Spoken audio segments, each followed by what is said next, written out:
Part 70. The Prince is Very Fierce. Author, Guan Zi. Chapter 691. Su Buling rushed into the mountains with the palace guards. Before they reached the cave where they were hiding, everyone stopped and looked at the figure sitting under the big tree. Countless straight golden wires still stayed on the tree trunk. In the middle of the giant net, the gray-haired old man looked up to the sky, motionless, and had closed his eyes. The palace guard took a step forward, but accidentally touched the straight golden thread on the outside of the road, and a blood mark appeared on his leg. Then the tree next to it that had been divided into several sections slowly fell down, and the sound of breaking strings was heard one after another, until all the dense forest with a radius of 10 feet collapsed, leaving only broken wood on the ground. The palace guard's face turned pale. He was so frightened by the post-war scene that he didn't dare to step forward. He said nervously, "Little Prince."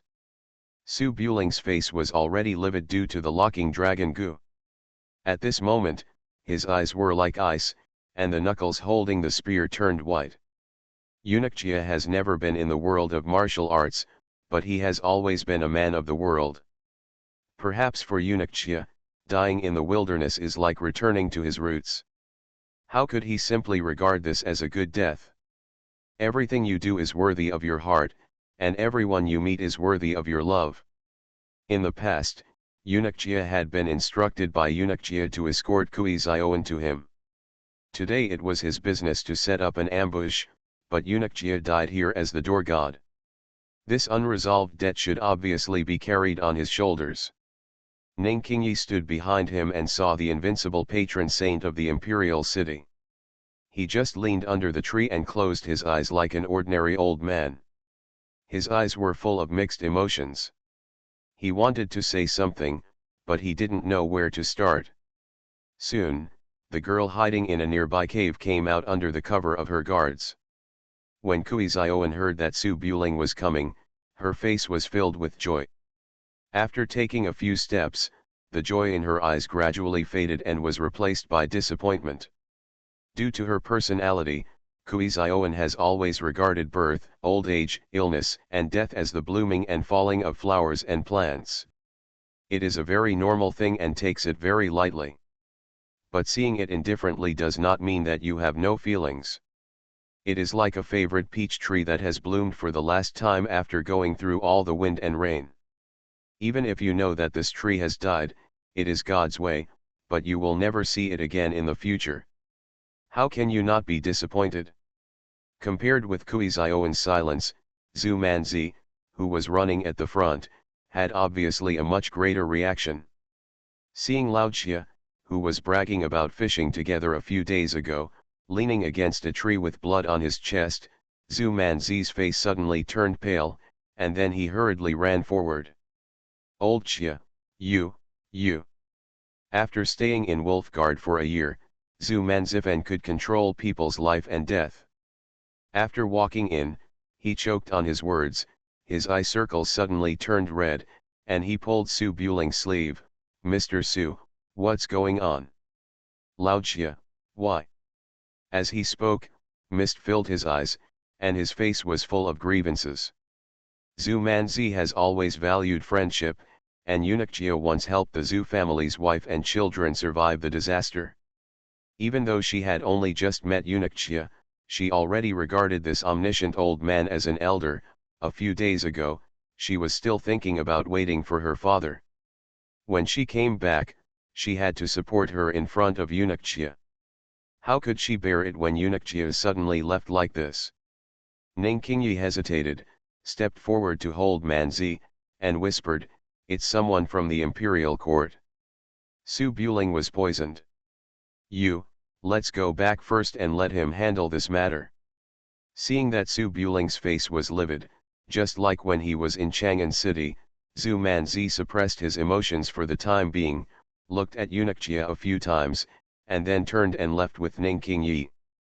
Lu Hongluan, Song Yufu, and Xiao Xiang'er stood in the distance. They all knew AncientChina, with mixed feelings in their eyes, but they couldn't do anything at this time. Surrounded by guards, They headed back to the boat first. Soon only Su Buling and the palace guards were left in the messy woods. Kui Zioan did not leave. She slowly came to the front with a disappointed look in her eyes. She hesitated for a moment and then said quietly, "The emperor is here to kill me." Lao Jia said he wanted to die in a place with good feng shui, but this place is not good at all. The implication is that he shouldn't die here for her. Su Buling was silent for a long time, and finally suppressed the hundreds of emotions in his heart, and said in a deep voice, "Eunuch Jia has devoted his life to the country, and his martial arts attainments and moral conduct are worthy of a great man of his generation. Carry Eunuch Jia back and send him to return to Suzhou city for a grand burial." The palace guards obeyed their leader's orders, stepped forward and covered Eunuch Jia's body with a black cloth, and respectfully carried him out of the woods. Kui Zioan followed slowly, thought for a while, and gave a rare sigh. "Old Jia should retire in Peach Blossom Valley. I told Lao Jia that it doesn't matter where I go, and asked him to take me out. If I won't run around." Su Buling walked beside him with an iron gun and said calmly, "Eunuch Jia is following you because of Jia Yi. He knows that Song Ji will come to kill you sooner or later. Even if you stay in Peach Blossom Valley, it will end in the same way. The only one to blame is blame Song Ji, ahem." Su Buling just said a few words, his face suddenly turned blood red, veins popped up on his forehead, his body swayed for a while, and he stood still with the iron gun as support. Locking dragon goo is the most overbearing poison in the world. Those who are affected by the cold poison will be eroded by the cold poison, and the limbs and bones will be blocked, and the muscles and blood will be blocked. The more intense the movement, the faster the poison will be released. Su Buling had just fought fiercely, but he was afraid of something happening in the cave and rushed over. Eunuch Jia's emotions were ups and downs after his death, and his ironclad body could not hold on any longer. Kui Zioan quickly held Su Buling's arm and turned her gaze to Su Buling's face. "What's wrong with you? Don't die too. If you die, I will have nowhere to go." Su Buling let Kui Zioan hold his arm and continued to move forward. He just comforted softly, "I'm fine." Kui Zioan's body is as thin as a willow, and her strength is not very strong. Su Buling is very heavy, and she needs strength to hold Su Buling up, and her expression is very depressed. Su Buling wanted to comfort Kui Zioan a few more words, but his chest and stomach were so turbulent that he felt uncomfortable even speaking, so he said no more. The two of them returned to the river bend. The boat was already brightly lit, and guards were patrolling everywhere. Because the river beach was covered with blood, the girls were all sent back to their rooms. Xiao Qi had already learned the story from the guard. When she saw Su Buring coming back, she quickly ran over, held Su Buring's arm from the other side, and said with concern, "Ms. Sir, you didn't suffer any other injuries, did you?" The cold poison in Su Buletinling's body was almost uncontrollable. With the antidote in front of him, he had no intention of holding on. Putting his arm on Xiao Qi's shoulders, he walked quickly to the shipbuilding. Seeing Su Buling's face turned pale, Xiao Qi felt her heart twitching. After entering the shipbuilding, she said, "Xiang-er, Xiang-er." Xiao Xiang-er had been waiting for a long time, ran out of the house, and followed her to the bedroom. Kui Zioan kept supporting Su Buling and helped Su Buling lie down on the bed, then stood beside him and looked at Su Buling, who was frowning, with concern. Xiao Xiang-er was about to raise her hand to untie her belt, but when she realized that Kui Zioan had no intention of leaving, she suddenly froze and said anxiously, "Xiao Wan, I'll detoxify him, you go out first." Kui Zioan was a little puzzled, but she didn't want to get to the bottom of it at this time. She said "Oh" and turned around and walked outside the house. Worried about Su Buling's comfort, she stood at the door and waited, but did not go back to the room. Soon, messy sounds came from the back room.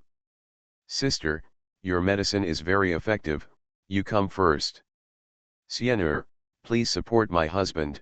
Hey, my husband, why don't you respond? I'm in a bad mood, how can I react?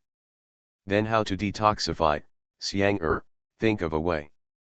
The whispers continued, and soon there was the sound of wooden boards creaking, and the mother's strange humming. Kui Zioan was leaning against the door with a downcast expression, waiting, a little lost in thought, but was gradually brought back from her thoughts by the sound behind her. She frowned slightly, turned back, and said doubtfully, "Mother, what are you doing? How can there be such an antidote?" Xiao Xiang'er's very depressing response came from the room, "Xiao Wan, you go back first, I am detoxifying." Kui Zioan pursed her lips, and wanted to say, "Su Buling is already half dead, and Queen Mother, you are still torturing me," but before she could open her mouth, Lu Hongluan, who sensed something was wrong and ran out, pulled her back. The high-rise boat rose and fell in the river bend, and it was done without realizing it. Because of the assassination, the boat seemed a little quiet. The doors and windows in the cabin on the second floor of the boat building were closed tightly, and curls of incense were burning. Xiao Qi, who was wearing a thin skirt, with a red face and a slight sweat, staggered to the desk, rested for a while on the desk, then recovered, sat on the chair, endured the fatigue and started to get down to business. Outside the curtain, Lu Hongluan was holding the porridge wand, with a little heartache in his eyes, and brought the porridge to Xiao Xiang'er's mouth with a small spoon. "Here, take a bite, don't be exhausted." Xiao Xiang'er's hair was disheveled and she was too tired to move, but she still detoxified her seriously. The mahogany sign in her hand was engraved on both sides and had been replaced with a new one. She took a few mouthfuls of porridge and began to complain. "Su Buling, the poison has been settled before, and the debt you owed has been paid off. What about the detoxification now? What do you want to pay me back?" After being tortured all night, Su Buling was almost reduced to medicine dregs. In order to get rid of the poisonous mist that invaded his body as soon as possible, Su Buling still persisted. Hearing this, he said softly, "Baby, don't make trouble. We are both husband and wife, and we still care about this." When Xiao Xiang'er saw that Su Buletinling wanted to have sex for free, her almond-shaped eyes showed a bit of displeasure. She fell weakly on the quilt and closed her eyes. "Then you can figure it out yourself." Lu Hongluan just stared at it for a long time. Her legs were weak. If she hadn't been unable to detoxify, she would have fallen ill by herself. Seeing Xiao Xiang'er going on strike, Lu Hongluan glared. "Shi Xiang'er, hurry up. As a medicine jar, you have to be conscious. If Yufu and I hadn't been able to detoxify, would we still have had your problem?" Xiao Xiang'er was reluctant. "Have you ever seen the medicine jar you use to feed yourself medicine?" Xiao Qi heard the two people starting to argue again, frowned and said, "Xiang'er, hurry up, don't waste time. When the Ziliang army enters Wuguan, Su Buling will have to rush to Chang'an City. If he is still poisoned, his safety will be in danger. How to protect it?" Su Buling felt sorry for the baby, so he turned over to detoxify himself and said softly, "It's almost done, I'll do it." Humph. There was a look of satisfaction in Xiao Xiang'er's eyes, and she gave Lu Hongluan a rollicking look. However, before she was complacent for a long time, she raised her neck and said urgently, "Ah, good brother, you."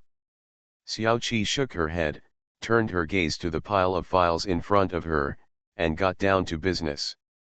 Songji suffered successive defeats in foreign wars, and internal fires broke out on all sides. Just as you gained some momentum in countering the rebellion, Songji ordered you to withdraw your troops. These things have made the civil and military officials of the court dissatisfied. After the incident with Empress Kui, Songji, knowing that you were rebellious, he was obviously anxious. In order to stabilize the court, he sent the royal guards to seal Kuishao Street so that the courtiers could not raise any objections. It would be useless to talk to Songji this time. Give you two choices, either withdraw your troops or raise an army to rebel. Su Buling bullied Bao Bao, I know this. With him and without me, if he doesn't give in, I'll have to find someone who can make things happen.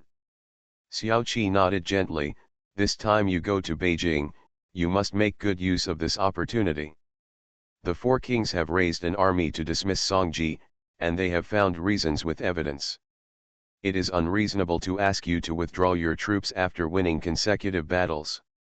You still have the heads of the two assassins who were just sent. You can fight on the front line and assassinate the family in the back, and you can directly call Songji a tyrant. And the matter of the dragon locking Gu and Song Yu. Su Buling listened quietly, and maybe he felt that the baby was too noisy, so he raised his hand to cover Xiao Xiang'er's mouth, but he was slapped in the face. The prince is very fierce. Author, Guan Guan Gong Zi. Chapter 692. Dong Dong Dong. Dusk drums and thunder intertwined, and dark clouds covered the sky in Chang'an City, making the entire city look solemn and depressing. Countless royal guards and wolf guards walked directly through thousands of streets and hundreds of squares, closed the gates and started a curfew. The streets and alleys were deserted, and not even a prince's carriage could be seen on Kuishao Street, the most prestigious street. It's going to rain. In the old wine shop in Qingxi Lane, the old shopkeeper, with a towel on his shoulders, looked at the gloomy sky, murmured something softly, and then fell silent. It's not that shopkeeper's son has gotten rid of his chatterbox problem, it's just that the only drinker in the old wine shop doesn't want to listen now. The storm is swaying and the building is about to collapse. Songji, who was wearing a scholar's robe, was sitting at the wine table next to the alley. There were two wine bottles in front of him, and his face was already a bit drunk. Songji is a thoughtful person and knows the truth behind drunkenness. He has never drank too much since he can remember. In the more than 10 years since he succeeded to the throne, the only time he has made any personal mistakes was when he was obsessed with playing chess many years ago and delayed his time to go to court. Sitting at the table where the three brothers drank together, but only a single figure was left, Songji kept thinking about why this happened, reviewing all the past actions and trying to find the reason. There are many problems that have been accumulated since the founding of Daewoo, and there are many reasons for the current situation. But after careful review, it seems that he has done nothing wrong. This will happen sooner or later if he does not cut down the vassal, and it will happen if he does not suppress the general. If the rivers and lakes are not cleared up, this will happen. The world would not be at peace. If we were to find a reason, it might just be that he, the emperor, was walking half a step too fast. Now that the matter has come to this, investigating the cause is just for peace of mind. What really needs to be thought about is how to deal with this situation. Songji held the wine bowl and looked at the cloudy sky in Chang'an City, thinking about how to revive this dead chess game. But looking back, I saw that there was not a single piece left under my hand, not even a chess piece. How could I survive on a checkmate board? Swish swish. The drizzle of rain fell from the sky, hitting the cornices and yellowed wine flags. Shopkeeper's son warmed another pot of wine and placed it on the wine table. Songji finished the wine in the bowl and did not open the wine jar again. He just sighed softly, took out a couple of silver coins from his sleeve, put them on the table, stood up and walked out of the wine shop. The only remaining dead soldier, C, held an oil paper umbrella and escorted Songji away. Shopkeeper's son stood under the awning, watching the two figures disappear into the darkness, his eyes complicated. He had been thinking for a long time, but he never said anything. At the same time, Kuishao Street. There was a curfew at night, and the princes, generals, and ministers all stayed at their houses. The doors of each house were tightly closed, and wolf guards and imperial guards stood outside, guarding them with all their might. It was said to prevent assassins from murdering important court officials, but the implications were something that civil and military courtiers who had worked hard in the court for many years could not figure it out. Next door to the Xiao mansion, the imperial censor Kui Huailu's residence also had wolf guards standing at the door, and as the head of the dynasty, Song Ji seemed to have given him special treatment, sending 2 more teams of wolf guards to carefully guard the back door. Kui Huailu was a close confidant of Song Ji. He had assisted Song Ji since he came to power. In the past, he must have been involved in making plans. At this moment, the only person left who could enter the imperial study room to discuss matters was Tai Wei Guan Hongyi. Kui Huailu went there as usual at first, but before he could enter, Song Ji said, "Mr. Kui is old and has been resting at home recently. There is no need to worry about political affairs." With such straightforward words, how could Kui Huailu not understand the meaning? He was already jealous of Song Ji. In the back garden of Kui Mansion, the grey-haired Kui Huailu sat in the tea pavilion with a teacup in hand, frowning and thinking hard, wondering what went wrong with him. Mrs. Kui was sitting in front of her. She also knew that her husband had been ignored by the Holy Master these days. She hesitated for a moment, turned away the maids on the left and right, and said, "Ms. Sir, could it be that you made a crooked idea and was discovered by the Holy One?" Kui Huailu's thoughts were interrupted by the words, and his face darkened. "What kind of crooked idea? I just thought about it, didn't I have time to plan it, and the Holy Spirit doesn't know how to observe the mind, how could he discover it?" Mrs. Kui thought for a while.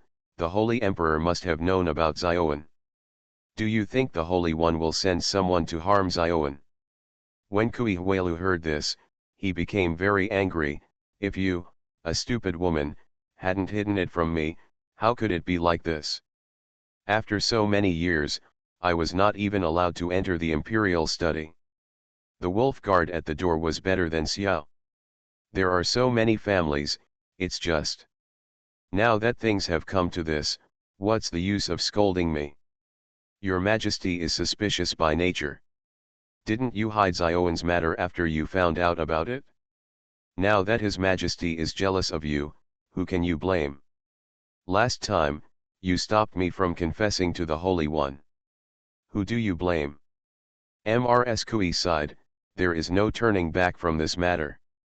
If the Holy Emperor continues to be in power, you will never be able to turn around again in your life." "Hey," Kui Huailu quickly glared at Mrs. Kui, "tired of living with you?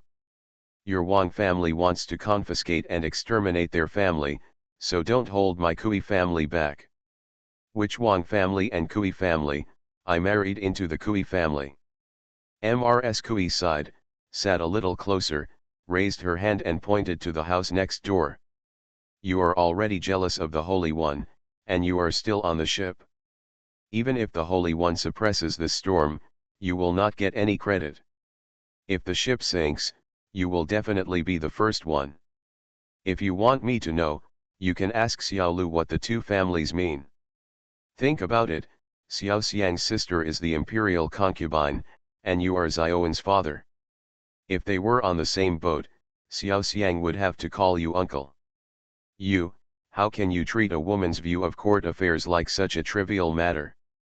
Kui Huailu glared at Mrs. Kui and wanted to say a few more words, but felt that talking to a woman about political affairs was a waste of time, so he stood up and walked out with a flick of his sleeves. Mrs. Kui stood up and said, "Ms. Sir, where are you going?" "Go and visit next door. There are wolf guards outside and they have a lot of spies. Let's talk on the way to court tomorrow." Kui Huailu paused and walked into the bedroom. The mansion next door is the residence of Xiao Chuang, the prime minister of the current dynasty. The Xiao family is frugal in style, and the lights are sparse at night. There are only a few Xiao family students reading at night by burning lights in the window. There were no lights in the study room in the main courtyard, and the light was dim so that people and things could not be seen clearly. Xiao Chuang was sitting on the couch, and next to him was Lu Cheng'an, the big farmer who had just slipped out of the tunnel. There was a small case between the two of them with tea brewing on it. Both the Xiao and Lu families have a long history, and there have been tit-for-tat confrontations with each other in history. However, on the big chessboard of the world, there have never been any enemies. As long as the interests are consistent, they are allies, and judging from the current situation, the Xiao and Lu families are obviously on a boat. Lu Chenggan was Lu Hongluan's uncle. He leaned on the tea table with his left hand and said softly, "The Holy Emperor has been behaving abnormally recently. He forced the Ziliang army to return to defend Suzhou and Su Buling to garrison Nanyang. He didn't spare any face. It seemed like he was forcing the Su family to rebel. Xiao Xiang felt that Su Buling would endure this. Bad temper." Xiao Chuang put his left hand on his knee and gently tapped the tea table with his right hand. Based on the current situation, the Su family rebelled and occupied Guangzhou at most. They had to face the princes outside Guangzhou and Jiangnu, the left prince of northern Qi. Even if they could hold on, they would still be establishing a small country in a small area of Guangzhou. It would not last long. It can be said that there are hundreds of harms but no benefit, but if we don't fight back, Su Buletinling's efforts to attack Nanyang and Xiangyang will all be in vain. Lu Chenggan thought for a moment. The Holy Spirit laid out this battle, almost tacitly admitting that Su Buling will rebel, and is already turning the table on his head. Su Buling will go back to Suzhou if he doesn't rebel. If he rebels, he will make enemies on all sides and it will be difficult to last long. Two roads, they are all detrimental to the Su family, so no matter what Su Buling does at this time, the Holy One will never give in and give Su Buling a third way. At this point, Lu Chenggan turned his head and looked at Xiao Chuang. Have the Su family ever let Mr. Xiao know the truth? If they are determined to rebel. Xiao Chuang frowned, quite dissatisfied with these cliché words. I am the Prime Minister of Daiyuo, not the Prime Minister of the Su family. What is the difference between him telling me everything and directly pointing out the rebellion? Lu Chenggan smiled, that's just not sure. Judging from the current situation, it's better for the Su family not to rebel. Otherwise, it would be normal for the Big U to be divided into more than a dozen pieces, which would cause too much damage. But the Su family can't just be like this. How does Xiao Xiang think Su Buling will respond to this obvious loss? Xiao Chuang shook his head. The Ziliang infantry have withdrawn, but Su Buling has no intention of accepting the order honestly.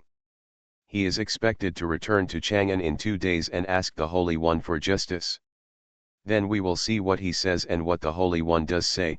I just stand on the word reason. Lu Chenggan thought for a moment and sighed. The Holy One expected that the Su family would rebel, but there was no basis for it, and it was definitely unreasonable. I'm afraid this matter will be difficult. The following chapters are relatively long, with 2 transitional chapters. Thank you. This book is really good. Kick boss for the great reward. Thank you to Zhejiang Juenian for the 10,000 reward. You are listening to Novels at Bless Up channel. Wish you happiness and luck. Please subscribe to receive new novels. How do you feel about this novel? Please like and leave a comment. The Prince is very fierce. Author, Guan Zi. Chapter 693. In the 12th year of Zhaohong, on the 8th day of the 6th month, it rained heavily in the capital. Yang Zunyi, the general of the Ziliang army, led 30,000 infantrymen and marched hard from the north of the Wehe River to Qinzhou, thousands of miles away, in the rain. At the same time, dozens of light cavalry galloped all night and arrived outside the Chongming Gate when the morning bell rang. On the black horse in the front, a man in a white robe, holding a black umbrella, with 2 heads hanging behind the horse, slowly entered the city gate. It was pouring in Chang'an city, and it seemed that there was only this man and horse in the vast world. At the city gate, the soldiers holding long spears saw the figure coming, and their faces changed. In the past, no one did not know who the young man on the horse was. A few days ago, the emperor issued an order to withdraw the Suwang prince, who had won consecutive battles, which caused a lot of criticism in the capital. At this time, the Suwang prince suddenly came back. The soldiers guarding the city did not know the purpose, but they knew it was not a trivial matter. The soldiers guarding the city wanted to intercept and question according to the rules, but seeing the face of the man on the horse and the two heads dripping with blood behind him, they dared not take a step forward, and retreated to the sides in silence.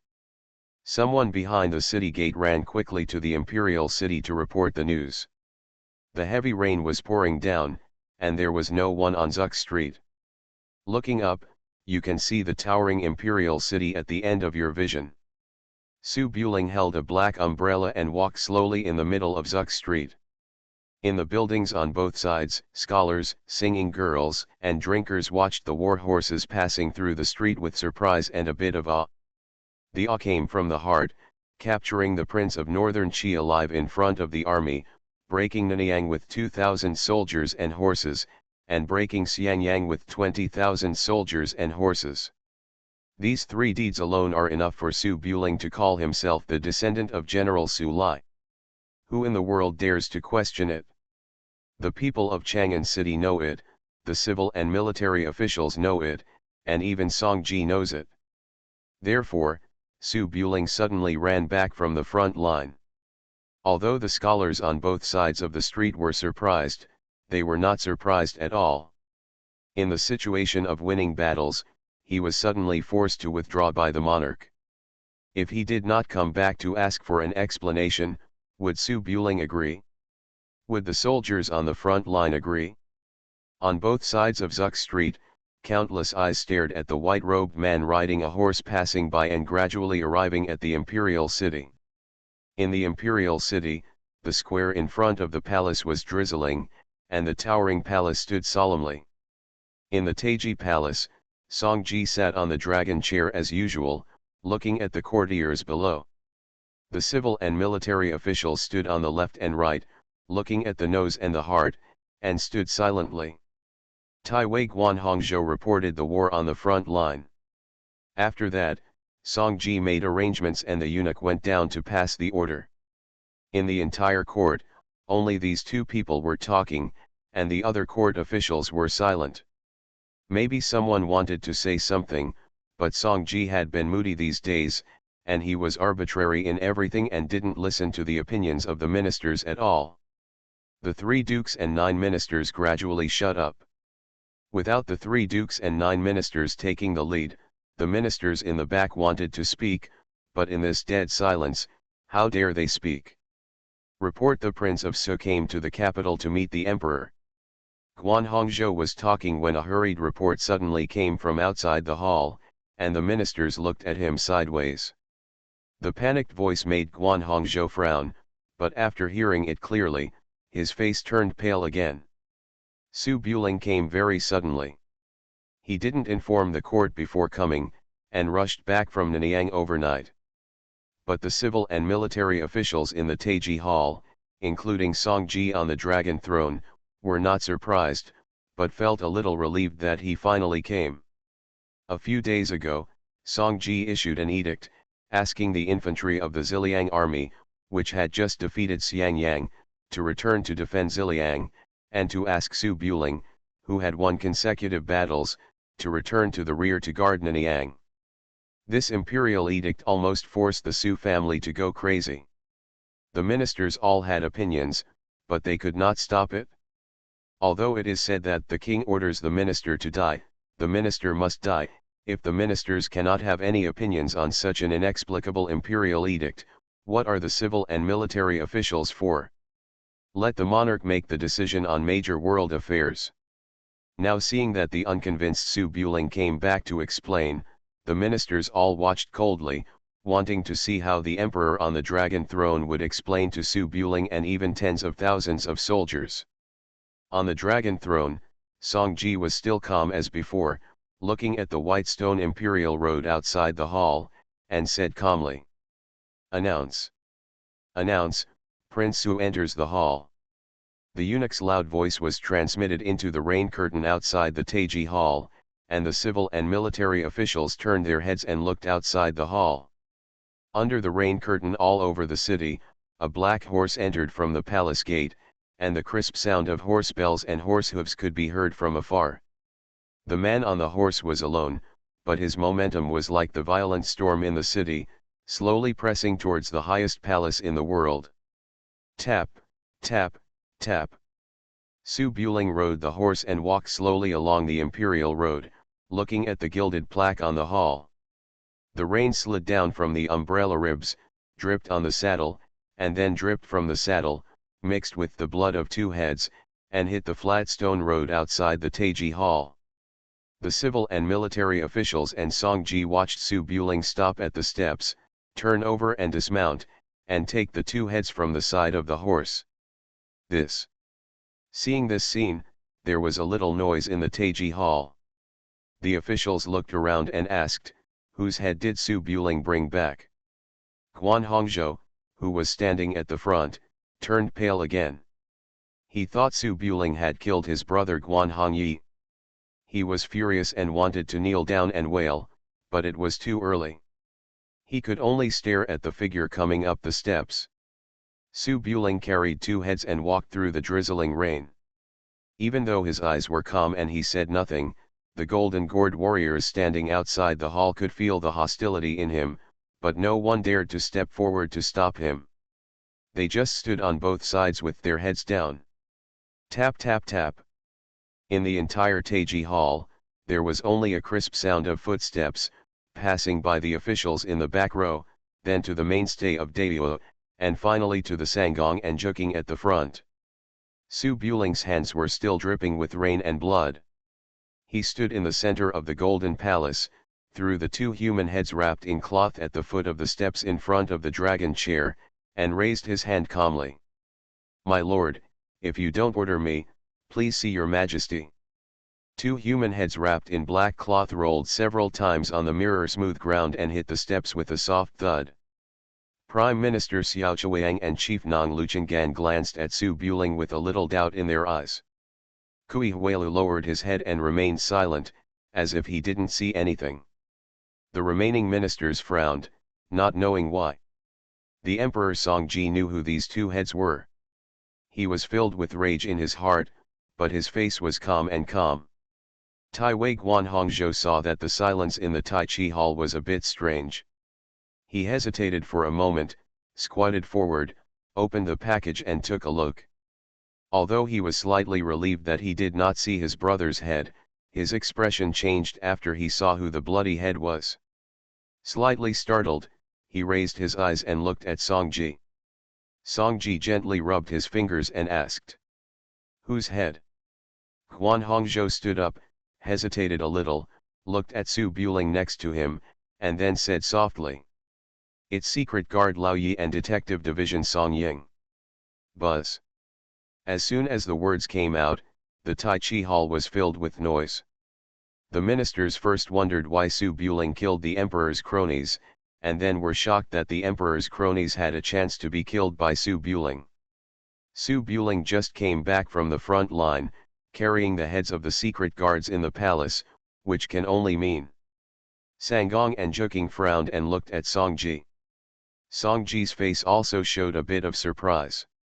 He glanced at the heads of the two people and said in a deep voice, "There was a fire in the palace some time ago. The secret guards inside and outside cooperated to assassinate me. Several people disappeared afterwards. I was sending people to investigate. I never thought that I had already fallen into the hands of Su Iking. I am afraid that these secret guards have been bribed by the traitors of the Northern Qi dynasty. Is it possible that they are targeting Su Iking? Did you take action too?" Songji blatantly lied, and everyone in the court frowned, and no one believed this explanation. Song Ying didn't care about it for the time being. A had just appeared and he didn't know the details. But during the reign of the late emperor, Lao Bi served as the emperor's bodyguard together with eunuch Xie. If he could be bribed, how could he be the emperor's bodyguard? The four secret guards, A, B, C and D, were the emperor's last barrier. How did Songji survive when he was assassinated by the most trusted guard around him? But an explanation is an explanation, no matter how far-fetched it is. If the emperor on the dragon throne speaks it out, it will be hard for the courtiers to question it. After all, Song Ying, A and B, are just imperial guards. They are insignificant minions in the court, no different from the golden melon warriors outside the palace. The emperor said that these three people surrendered to the enemy and were assassinated. The ministers could not directly say that they were arranged by the emperor. Su Buling was not surprised at all when Song Ji blatantly told lies. He only needed the courtiers to know about it and did not need Song Ji's explanation. Su Buling raised his eyes to look at Song Ji and said loudly, "Thank you for your concern, Your Highness.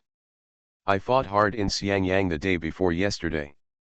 These two people took the opportunity to sneak into Nanyang and assassinate my family. Fortunately, there are experts in the family, and only a dozen guard maids died. Although my wife and concubines were injured, their lives are safe for the time being." When the courtiers heard this, their eyelids jumped. They thought Song Ji sent someone to assassinate Su Buling, but they didn't expect that they were going for his family. Is this water on the head? Killing the Su family would be of no use. After killing them all, what should the Su family do? Isn't it better to just do whatever they have to do? Besides angering the Su family, is there any benefit at all? Guan Hongzhou didn't know the inside story, but he knew that he must be inseparable from the Holy One. To cover up the Holy One, he questioned. Since these two people surrendered to the enemy, why didn't they directly assassinate Prince Su instead of attacking the prince's family? Su Buling turned his head and looked at Guan Hongzhou. Because these two assassins who were ordered by others cannot defeat me. Lieutenant Guan, is this explanation enough? Guan Hongyi was suddenly speechless. After thinking for a while, he silently stepped aside. Xiao Chuiang's face darkened slightly, with a little worry in his eyes. Is Xiao Qi okay? He was injured by the assassin and is still unconscious. When the ministers heard this, their eyes showed a bit of anger, and Lu Chenggan said, "It's really ridiculous. A general is fighting bloody battles on the front lines, but his family members at the rear can be attacked and killed by assassins. If word gets out, who of the border officers will still have the heart to fight?" All the ministers catered to him and scolded Northern Qi for being shameless, but the three ministers knew who they were really meant for. Song Ji's eyes were still calm as he listened to the courtier's words, but the anger in his heart was already revealed by the fingers he was rubbing faster and faster. He only ordered the death of the shady Kui Zioan, and did not let the dead soldiers touch Su Buling's family at all, because Kui Zioan was a dead person. Even if he was assassinated, Su Buling could not make a fuss about it, and killing others would be thankless. Song Ji knew the behavior of the secret guards around him and could not make his own decisions. Su Buling was blatantly framed. Do you know of any? It is impossible to reason about this kind of thing on the table. Since the dead soldiers' scent have become evidence, Song Ji has 100 mouths and it is impossible to defend it. After Su Buling waited for the ministers to discuss for a while, he looked at the two heads and continued. Since these two people, the Holy One said they surrendered to the enemy and were bribed, I won't say more. A few days ago, the Holy One issued an order to order the Ziliang infantry to return to defend Ziliang, and ordered the minister to stay in Nanyang and sit in the rear. I can't think of anything. The explanation is that I came to Chang'an to ask your majesty whether I have neglected my duty since I led the army. All civil and military officials in Manchao became quiet and looked up at Song Ji, waiting for Song Ji's reply. In fact, those who can stand in the front row of the court know that Song Ji asked Su Buling to withdraw his troops just because he was afraid that the Su family would have too much military power and would be unable to dismount in the future. But this reason obviously cannot be stated openly, because the Su family has not yet rebelled, and has never expressed its opposition. When Song Ji faced Su Buling's questioning, he just said calmly. A few days ago, a tip came from the Criminal Investigation Department. Prince Zhou of the Northern Qi dynasty, Zhang Ru, secretly assembled tens of thousands of troops with unknown intentions. The Chu region has been temporarily stable. In order to prevent losses in Ziliang, troops and horses were dispatched to come back for reinforcements. These are it has been stated in the imperial edict. Su Iking, do you have any objections? The courtiers shook their heads secretly. They had heard this explanation before, but was this a bullshit explanation? It is unfounded and unfounded that Prince Zhou of the Northern Qi dynasty gathered troops and dispatched the frontline soldiers back to his hometown 3,000 miles away. This is no different from nonsense. And even if it's true, so what? King Su still has 150,000 elite soldiers under his command. Is it possible that he still cannot defend Ziliang? Su Buling raised his head and looked at Song Ji. Of course I have objections. The floods in the south of the Yangtze River last year, and no one has provided relief until this year, has caused the people in the south of the Yangtze River to wander thousands of miles away. Countless people have been coerced by rebels and become rebels. Hundreds of people starve to death in the wilderness every day. Strong enemies from the north entered the country, and the border troops lost consecutive battles. Countless soldiers died on the battlefield every day. The four kings took advantage of the chaos and conscripted nearly 1 million strong men and civilians. The entire east of Daeyo was disturbed and there was no peace. The fields were abandoned and no one was cultivating them. In the autumn, no one knows how many people will starve to death. In the face of internal and external troubles, as a king, he calls the people his subjects and is the parents of the people in the world. He should first stabilize the world internally, and then retreat from foreign enemies to avoid the violent death of countless people.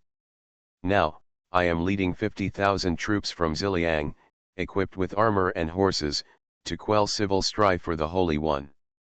Seeing that the overall situation is about to be decided, the Holy One forces me to retreat with nonsense. Does your Majesty know that if I retreat, how long will the chaos in the world be delayed? How many people in the north and south of the Yangtze River became refugees due to war disasters, and how many people died in the wilderness due to famine? The words were impassioned, and although they were disrespectful, they spoke to the courtier's heart. Starting from the first day of the first lunar month, the civil and military officials of the entire dynasty watched helplessly as Daeyo, which was in its prosperous age, became riddled with holes in the raging smoke. The whole world is plunged into the quagmire of war. Food and grass are being forcibly taken from the able-bodied, countless people starve to death every day, and there are more and more voices of uprisings in various places. If the rebellion is not put down quickly, every day that is delayed will be a serious loss for Daeyo. As a parent official in this world, how could he not understand the principle that water can carry a boat but also capsize it? If one does not even care about the safety of the people, the official hat on his head and even the emperor's imperial crown will not be able to wear it securely.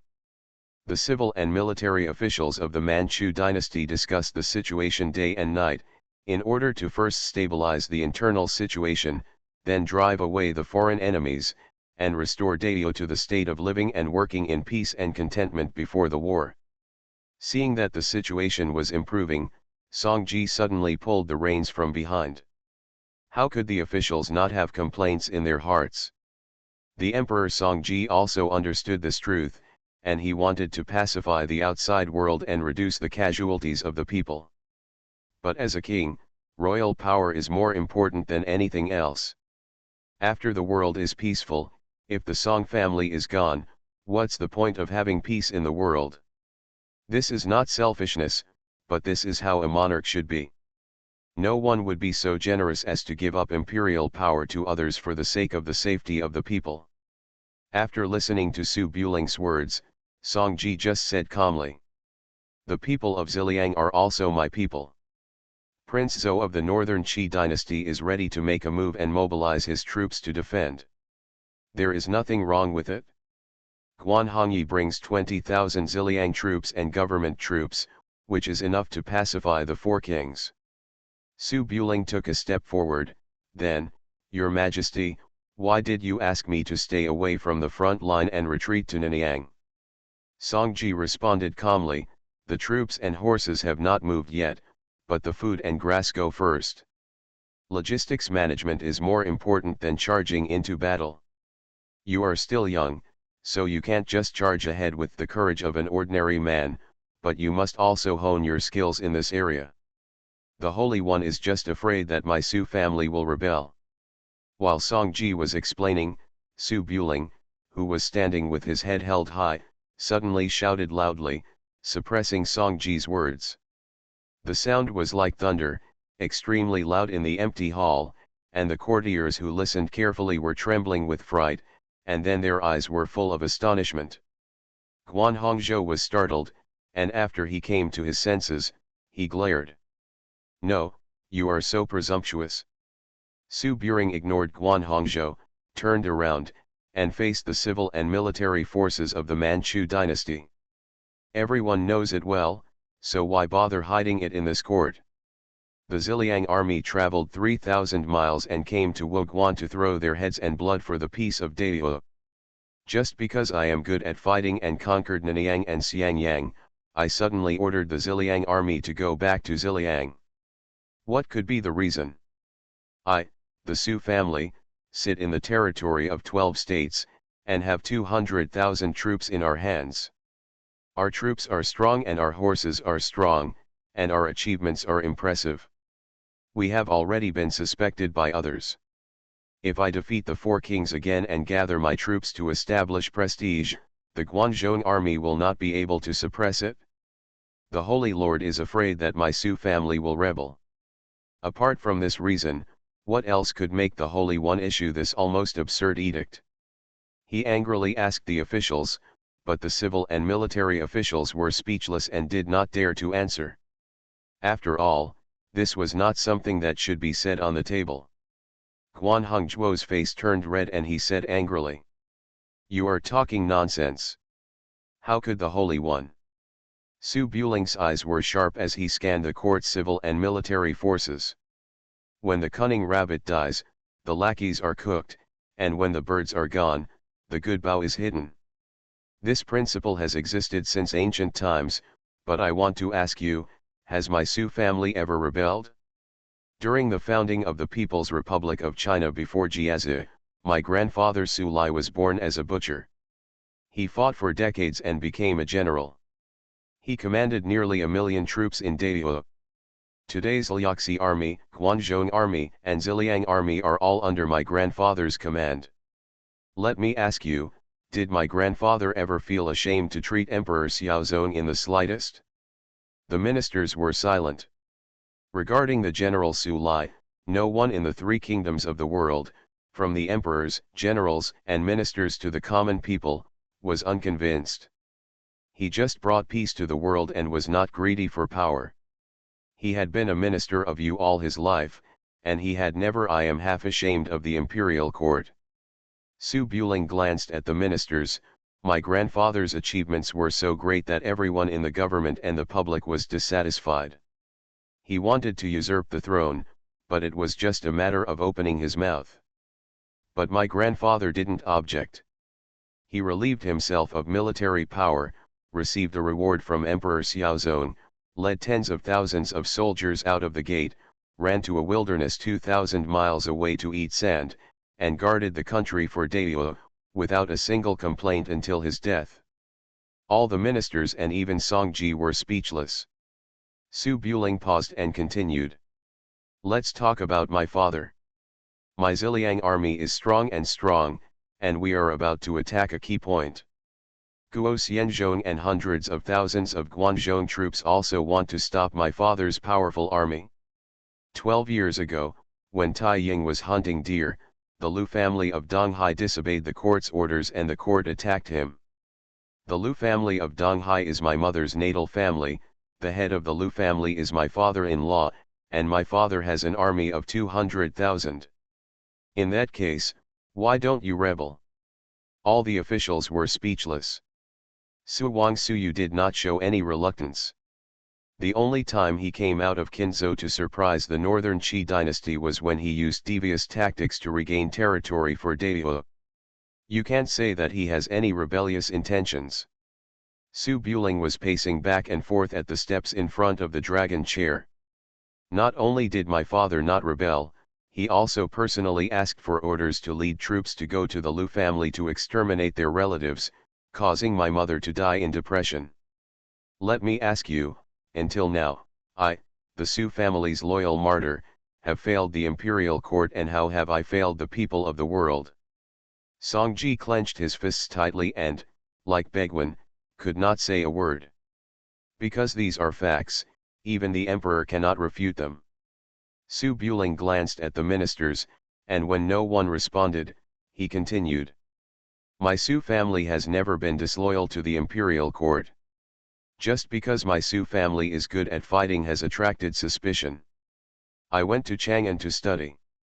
Who was responsible for the dragon-locking poison? Everyone is keeping it secret, but you really don't know who it is. I fought a bloody battle in Xiangyang, and these two assassins came to assassinate my family members. The Holy Spirit said they were traitors who surrendered to the enemy. Don't you know who arranged them? I can tolerate suspicion, and I can also tolerate it if it harms me alone and my family. But now, I have been ordered to lead 50,000 troops out of Ziliang. The order is from the Holy One. How many people died in the attack on Nanyang, and how many people died in the attack on Xiangyang? Do I have any complaints at all? Guan Hongyi used his troops indiscriminately. I disobeyed orders and marched forcefully in order to quell the rebellion of the imperial court and to protect the people of Daiyue from the war. Just because of suspicion, the Holy One asked me to forcibly withdraw my troops regardless of the life and death of the people. How could I bear it? As a king, he used poisonous tactics to frame Zhongliang and sent assassins to assassinate the families of frontline generals. When the world was in turmoil, he randomly deployed troops to suppress the generals just because of suspicion. How can such a stupid person dare to call himself a monarch? Dare you call the people your subjects? His tone became increasingly angry, and his last words caused an uproar in the Tai Chi Hall. How can such a stupid person dare to call himself a monarch? Dare you call the people your subjects? Is this what a minister can say? All the civil and military officials were expressionless, some were anxious, angry, and stunned, and they looked at Su Buling blankly. Guan Hongzhou was furious and raised his hand to point at Su Buling. You are so presumptuous. You dare to say that the Holy One is not worthy of being king. Do you want to rebel? Songji stood up and glared at Su Buling. Whether I am worthy of being king or not is something I have decided in my heart. Do you dare to comment on my merits or demerits? Su Buletinling remained unafraid and looked at Songji. The Holy One is clear about his merits and demerits, but I still have to count them. More than 10 years after the Holy Emperor took the throne, Tai Ying went too far in hunting deer, resulting in the death of tens of thousands of innocent people.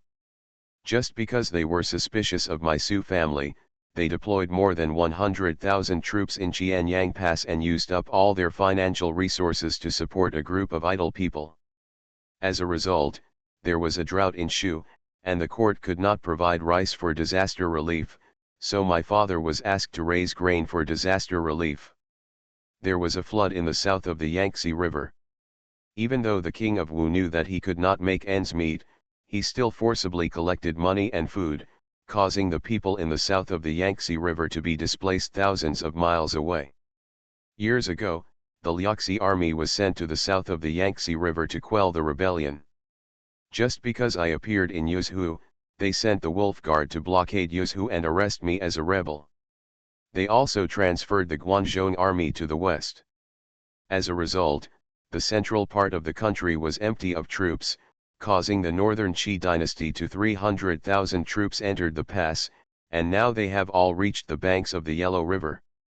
It was treasonous for the four kings to impeach His Majesty, but which of the charges listed by the four kings were false? The civil and military officials in the court were frightened when they heard this, but they also knew that these were all true. Dao's current situation is inseparable from Songji's efforts to cut down the vassal and suppress military generals. Although they also suspected that the Su family would rebel, they were just jealous after all. However, Songji put it into action, and the action failed. This was almost the reason why the four kings raised armies. Fuse. Songji couldn't answer at all. He was just suspicious of Su Buling. At this time, he had already broken his skin and stopped covering up. How could I have unreasonable suspicions about your Su family, especially Su Buletinling? How dare you say that you have no objections in your heart? I am loyal to Dao, and I have never felt ashamed of the court or the people. Su Buling responded calmly, my father named my minister Buling, which means if he is upright, he will not do what he is told, if he is not upright, he will not follow orders. If your majesty behaves appropriately, even if you don't issue an order, my Su family will shed blood for the imperial court. However, within just 10 years of his majesty's accession to the throne, he destroyed Xiaozong and the late emperor's nearly 60-year period of recuperation. He was desolate and incompetent, causing the whole world to be in chaos. If His Majesty continues to act recklessly, Dao's empire will fall apart sooner or later. My Su family founded the country with Emperor Xiaozong.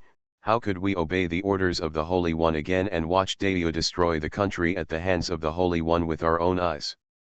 Su Buling faced Songji, raised his hand and bowed, and said angrily, my lord, I promise not to order, and I beg the Holy One to abdicate in order to appease the anger of the four eastern kings, the civil and military officials of the Manchu dynasty, and even the people of the world. As soon as the words fell, the Tai Chi hall instantly fell into dead silence. The civil servants, military generals, princes, and ministers all looked at Su Buling in disbelief. They knew Su Buling was here to speak out and seek justice, but they didn't expect Su Buling to directly ask Songji to abdicate. Songji stood in front of the dragon chair, clenching his fists like a furious lion, staring at Su Buling. How could I not know what your ambitions are and force me to abdicate? How could I not know about it? How could the civil and military officials of the dynasty not know about it? The loud voice echoed in the Tai Chi hall, but what was different from the past was that this time there was no response from the ministers. It was just like the current situation, except that two men were standing up and down the steps arguing, and more than 100 people in the hall were spectators. The majesty of a monarch cannot be slandered in the slightest. Deposing an emperor is never a trivial matter, but sometimes it is not a big deal. As long as the civil and military officials of the entire dynasty do not listen to the announcement, they will not be able to become emperor. The prime minister or the queen mother will be too powerful and can depose the emperor. The ministers did have complaints against Songji, but they had accumulated too much power in the past, so they never dared to think about it, and no one dared to speak. At this time Su Buling opened his mouth, but the ministers were not as shocked as before. They lowered their heads and remained silent, waiting for those in front to express their opinions first. Tai Weizhou was furious and raised his finger to point at Su Buling. No. You are so ambitious and want to usurp the throne. Come on, come on. Outside the main hall, the guards in front of the hall ran in cautiously, but did not dare to approach. Prime Minister Xiao Chuang had figured out Su Buling's purpose. He took a step forward and bowed. Su Buletinling's words are reasonable. Although there are no big mistakes in the government orders since the Holy Emperor took the throne, there are hidden worries. Now the four kings in the east have gathered millions of troops. The people of the Central Plains are in dire straits. The powerful enemies in the north are aggressive. If we continue to delay the internal affairs will become unstable. Our Yu dynasty may fall apart. The minister Xiao Chuang was bold and begged Sheng Shangchan to sit on Songling, the eldest son of the emperor, in order to calm down the wars of the four kings in the east, stabilize internal affairs, and ward off foreign enemies. As soon as Xiao Chuang opened his mouth, all the courtiers who were attached to the Xiao family stood up and bowed to ask for orders. Grand Sinong Luchingan followed closely behind, and just as he was about to speak, Kui Huailu, one of the three lords, suddenly jumped out and bowed. I second the proposal, and I would also like to ask your majesty, for the sake of all the people in the world, to place Zen on the eldest son of the emperor, in order to calm down the war disasters caused by the four kings in the east. Kui Huailu's sudden appearance shocked everyone in the civil and military dynasties, and even Su Buling was confused. In the eyes of the courtiers, the Kui family were die-hard loyalists to Songji. They originally thought that Kui Huailu was thinking about how to reverse the situation with his head down, but they didn't expect that he would side with Su Buling when he opened his mouth. This is simply. I second the proposal. With Kui Huailu taking the lead, the courtiers of the Kui family, although still confused, still bowed with Kui Huailu. Luchingan and Xiao Chuang were wearing a pair of trousers and were already on Su Buling's side, so they naturally stepped forward and bowed. The Shaofuli Si focused on military construction and had always been dissatisfied with Songji's emphasis on literature and restraint on military power's style of governance. Seeing that Xiao Lu and Kui had expressed their opinions, he immediately stepped forward. 4 of the 5 gatekeepers expressed their opinions. Wang Qian, the doctor of the Wang family in Taiyuan, was still a little confused. He glanced at Kui Huailu. Although he didn't know why, he was on the wrong team when forcing the palace, and the end was usually not good. After hesitating, he also raised your hands and bow. The 5 great clans of Dayu basically represented the civil and military affairs of the Manchu dynasty. The remaining ministers, such as King Liu, such as Qi Xinggan, had no right to speak at all. Even if they did not express their stance, they could not influence the situation. Although Guan Hongzhou was worshipped as Taiwei, one of the 3 princes, he was forcibly promoted by Songji. How could his influence in the court be comparable to that of the 5 great nobles who spanned several dynasties? He stood there blankly, not knowing at all how to do it right. In the entire court, only Zhongzhang Songmao, who was in charge of the affairs of the royal family and his relatives, was left, anxiously saying, "Everyone, please do it." The eldest son of the emperor, Songling, is only 9 years old. How can he sit in the court and shock all the vassal kings? These words obviously have no sense of power.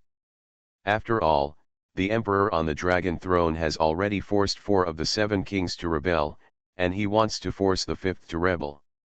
No matter how young the emperor's eldest son is, at least he will not force the feudal king to rebel. The 4 kings impeached Songji. After the throne, he can also eliminate the name of the 4 eastern kings. When the wall falls, everyone pushes it, when the drum breaks, thousands of people beat it. In the huge Tai Chi hall, all the powerful officials bowed their heads and begged Songji to abdicate. Songji had already expected that the courtiers would have complaints, but seeing with his own eyes that the civil and military officials of the court were on the opposite side, he couldn't help but feel a chill in his heart.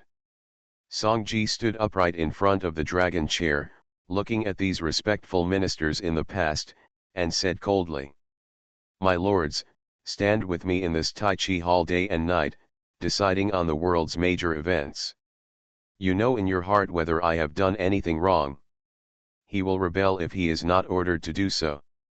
You help him today and let him seize military power. In 3 years at most, he will be able to sweep away the 4 kings.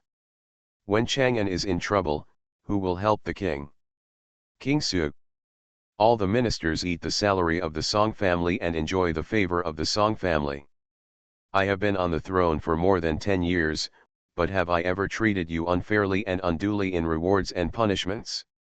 When the time comes, I will force the palace to usurp the throne and kill off the Song family's bloodline. Will you all say a good word for the Song family? If you say that I'm a rabbit, a dog will be cooked, You are just blind wolves who see nothing but gain and unrighteousness. The civil and military officials bowed their heads and remained silent. The 5 leading surnames did not get up. Even if they were worried, they would not dare to get up. Even if Su Buring didn't mind, after the emperor's eldest son Song Ling ascended the throne, the first thing he would do when he came to power would be to kill those who stood in the way of his succession to the throne. In an imperial family, there is no such thing as a loving father, a filial son, and respectful brothers. For the sake of the throne, they will do anything. Su Buling bowed and said loudly, "I have no objection. Your Majesty will abdicate the throne and pass the throne to the eldest son Song Ling. The chaos among the 4 kings will resolve itself. Please also ask your Majesty to consider the people of the world. I beg you, your Majesty, to step back and think of all the people in the world." Under the leadership of Xiao Liquai, the officials responded. Song Ji clenched his fists and glanced at the civil and military officials of the court. At this point, even if he is an emperor, he is just an ordinary person with a high position. The civil and military forces in the dynasty are full of disunity. Even if he does not abdicate, he is just an empty shelf. If he fails to agree to 3 requests, he will be helped back to the harem. Let Xinjun sit here. There was silence in the Taiji hall, and the ministers bowed quietly and waited for Song Ji's compromise. Song Ji's face gradually returned to its former calmness from rage and sadness. He looked at Su Buling, who was standing between the 3 ministers and 9 ministers, and finally said, "Su Buletin Ling, all the powerful families are just outsiders who act according to the changing circumstances. Do you think that if you force me to step down, they will be able to follow your lead and support you in proclaiming the emperor?" Su Buling remained silent, just bowed and waited. He. Song Ji nodded, sat down on the dragon chair, and glanced at the civil and military personnel of the court. "Okay, I will abdicate. Since you are considerate of the people, you don't want to think about military disasters. You want to settle domestic affairs first and work together to defend against foreign enemies. I will help you and give you a chance. Your Majesty." Huan Hongzhou and a few ministers' expressions changed greatly, and they quickly stepped forward to stop him. Song Ji ignored the courtiers and said solemnly, "Password. Since I took over, I have used military force and imposed heavy taxes, causing the people in the south of the Yangtze River to make ends meet and be displaced thousands of miles away. It is hard to escape the blame. I am very relieved that the 4 kings of Wu, Wei, Yu, and Chu risked their lives to impeach me when Dai was in trouble. Nowadays, there are internal and external troubles, and reckless use of weapons will only harm all people. The eldest son of the emperor, Song Ling, was young and unable to inherit the throne.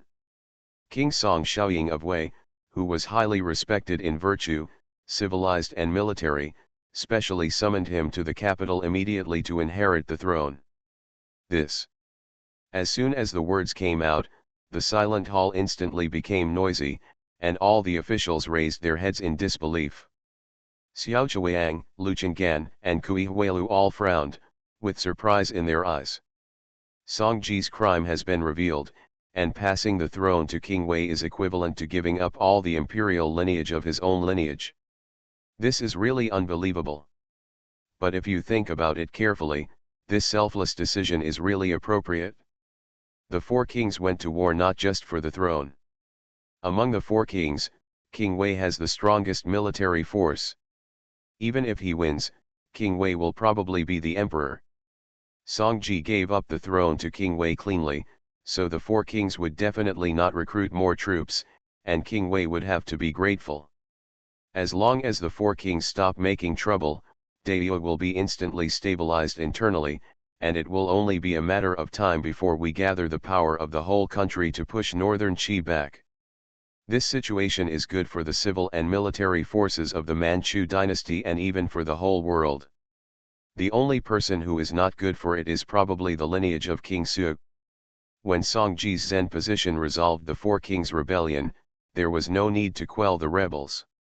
Not only did the Ziliang army have to retreat with 30,000 infantry, but Su Buling and 20,000 cavalry had to retreat back to Ziliang to eat sand. And Su Buling came to force the palace today. When King Wei inherits the throne, the first one to be liquidated will definitely be the Su family. Even if they don't fight, they will be on guard and isolate the Su family in the western region. They will never come out for the rest of their lives. Step. Thinking of this, most of the courtiers admired Song Ji's courage. Although in the past, he was too hasty and took too big a step, this skill was really worthy of Song Ji's reputation over the years. Song Ji was sitting on the dragon chair. Although he was considered a loser, his eyes were slightly unruly. Su Buletinling, do you have anything else to say? Su Buling stood at the foot of the steps and looked up at Song Ji. He was speechless for the first time since entering the Tai Chi Hall. Cha! In the splendid Taiji Palace, there was a soft sound of a blade being unsheathed, and it suddenly appeared. Then blood splattered on the dragon chair and steps. Man Chao Wenwu in the front row, who was lowering his head and thinking, had some warm water drops splashed on his face. He raised his hand to wipe it, but his hand turned blood red. When he looked up, he realized that Su Buring standing next to him was gone. On the steps in front of the hall, a tall figure wearing a white robe appeared with a single sword pointing diagonally at the ground. Blood was dripping from the sharp blade. Your Majesty. Maybe I won't let you. Presumptuous. Bold. But in an instant, the civil and military officials of the Manchu dynasty, who had just been thinking about Song Ji's decision, exploded. Some were so frightened that their livers and gallbladders split, or they were dumbfounded, or they fell directly to the ground and raised their fingers to the dragon throne above. On the dragon throne, Song Ji's eyes were bloodshot, his right hand grasped his neck, blood seeped out from between his fingers and flowed on the dragon robe, his left hand grasped Su Buling's collar, staring at Su Buling's eyes. His lips opened and closed, spitting out blood, but no sound came out. I have nothing to say. Su Buling's eyes were calm, he responded softly, then pulled Song Ji's hand away and helped him lean on the dragon throne. Your Majesty. You thief. The whole court was in a mess, so the court officials rushed to the front, either shouting angrily or wailing sadly. Xiao Chuang was shocked, standing there looking at Su Buling and Song Ji leaning on the dragon throne. He was actually a little hesitant. Lu Chang'an was the same. Kui Huilu's face turned pale with fear, slapping his knees and shouting. It's over. Guan Hongzhou was already confused, slumped on the ground, stammering his lips and unable to speak. After a brief shock, Xiaofu Li Si and Zhongzheng Songmao shouted angrily. Come here. Come here. Quickly capture this thief. On the steps, Su Buling turned a blind eye to the noise behind him. After Song Ji's ferocious eyes faded, he raised his hand and closed Song Ji's eyes. Su Buling, you are so presumptuous. Do you know what you did? Xiao Chuang always came back to his senses. Even Su Buling's brother-in-law was frightened by this sudden move and shouted angrily. Su Buling turned around, sheathed his sword, and strode down the steps. He ignored the ministers with different expressions and said loudly. There was a fire in the palace the day before yesterday. The emperor was frightened by the gift and died in the harem on the 8th day of June. The country cannot be without a monarch for a day. Please invite the eldest son Song Ling to the palace to ascend the throne immediately. The eldest son is young and it is difficult for him to handle political affairs. The emperor left a will and ordered Prime Minister Xiao Chuang to assist the new monarch. Prince Susuyu went to Chang'an to serve the king and guard Guanzhong Road to prevent the four kings from making trouble. The loud voice suppressed the noise of the whole court. The court officials were furious. They were dissatisfied with Song Jigi. Removing the monarch and supporting a new monarch was also Daio's internal affairs. Su Buling killed the monarch in the court, which was directly considered a rebellion. Guan Hongzhou was so frightened that he came to his senses after hearing Su Buling's words, and cursed incoherently. "You are talking nonsense. You, a traitor, dared to kill the king, and you will be cursed for eternity. You have the ambition to usurp the throne, you should be cut into pieces. What right do you have to give orders here?" Su Buling drew his long sword from his waist again, turned around and put it on Guan Hongzhou's neck. His eyes were cold, and he said angrily, "With the 200,000 Ziliang troops in my hands, is it enough? The 30,000 Ziliang troops are just outside Chang'an city, and they can enter Chang'an in an hour. With the tens of thousands of imperial guards in Chang'an city, do you want to cut me into pieces?" Swish. As he was talking, several communication fireworks rose in the rain outside the Taiji Hall, from near to far, until the end of the sky outside Chang'an city. Soon, a thunderous roar came from far away, and two gunboats anchored on the banks of the Wei River launched artillery fire at the walls of Chang'an city. Yang Zunyi's 30,000 infantrymen north of the Wei River also drew their swords in the rain and pressed towards Chang'an city like a tide. The civil and military officials in the court instantly woke up in the sound of artillery fire, and immediately retracted their swear words, leaving only surprise and panic in their eyes. Su Buling raised his single sword and pointed at the civil and military officials in the court. "I led the troops to pacify the four kings, and countless soldiers were killed and injured. Songji abdicated to the four kings. Who will pay for the lives of my soldiers who died in Nanyang and Xiangyang? You." The ministers stepped back a few steps, gritting their teeth but not daring to speak. Su Buling looked around with a knife in hand. "The north has fought to the Yellow River, and there are uprisings everywhere. You still think you are the Celestial Empire and the overlord of the Central Plains. You are beaten to death by the Northern Qi and the Four Kings, and you have the nerve to point fingers at me.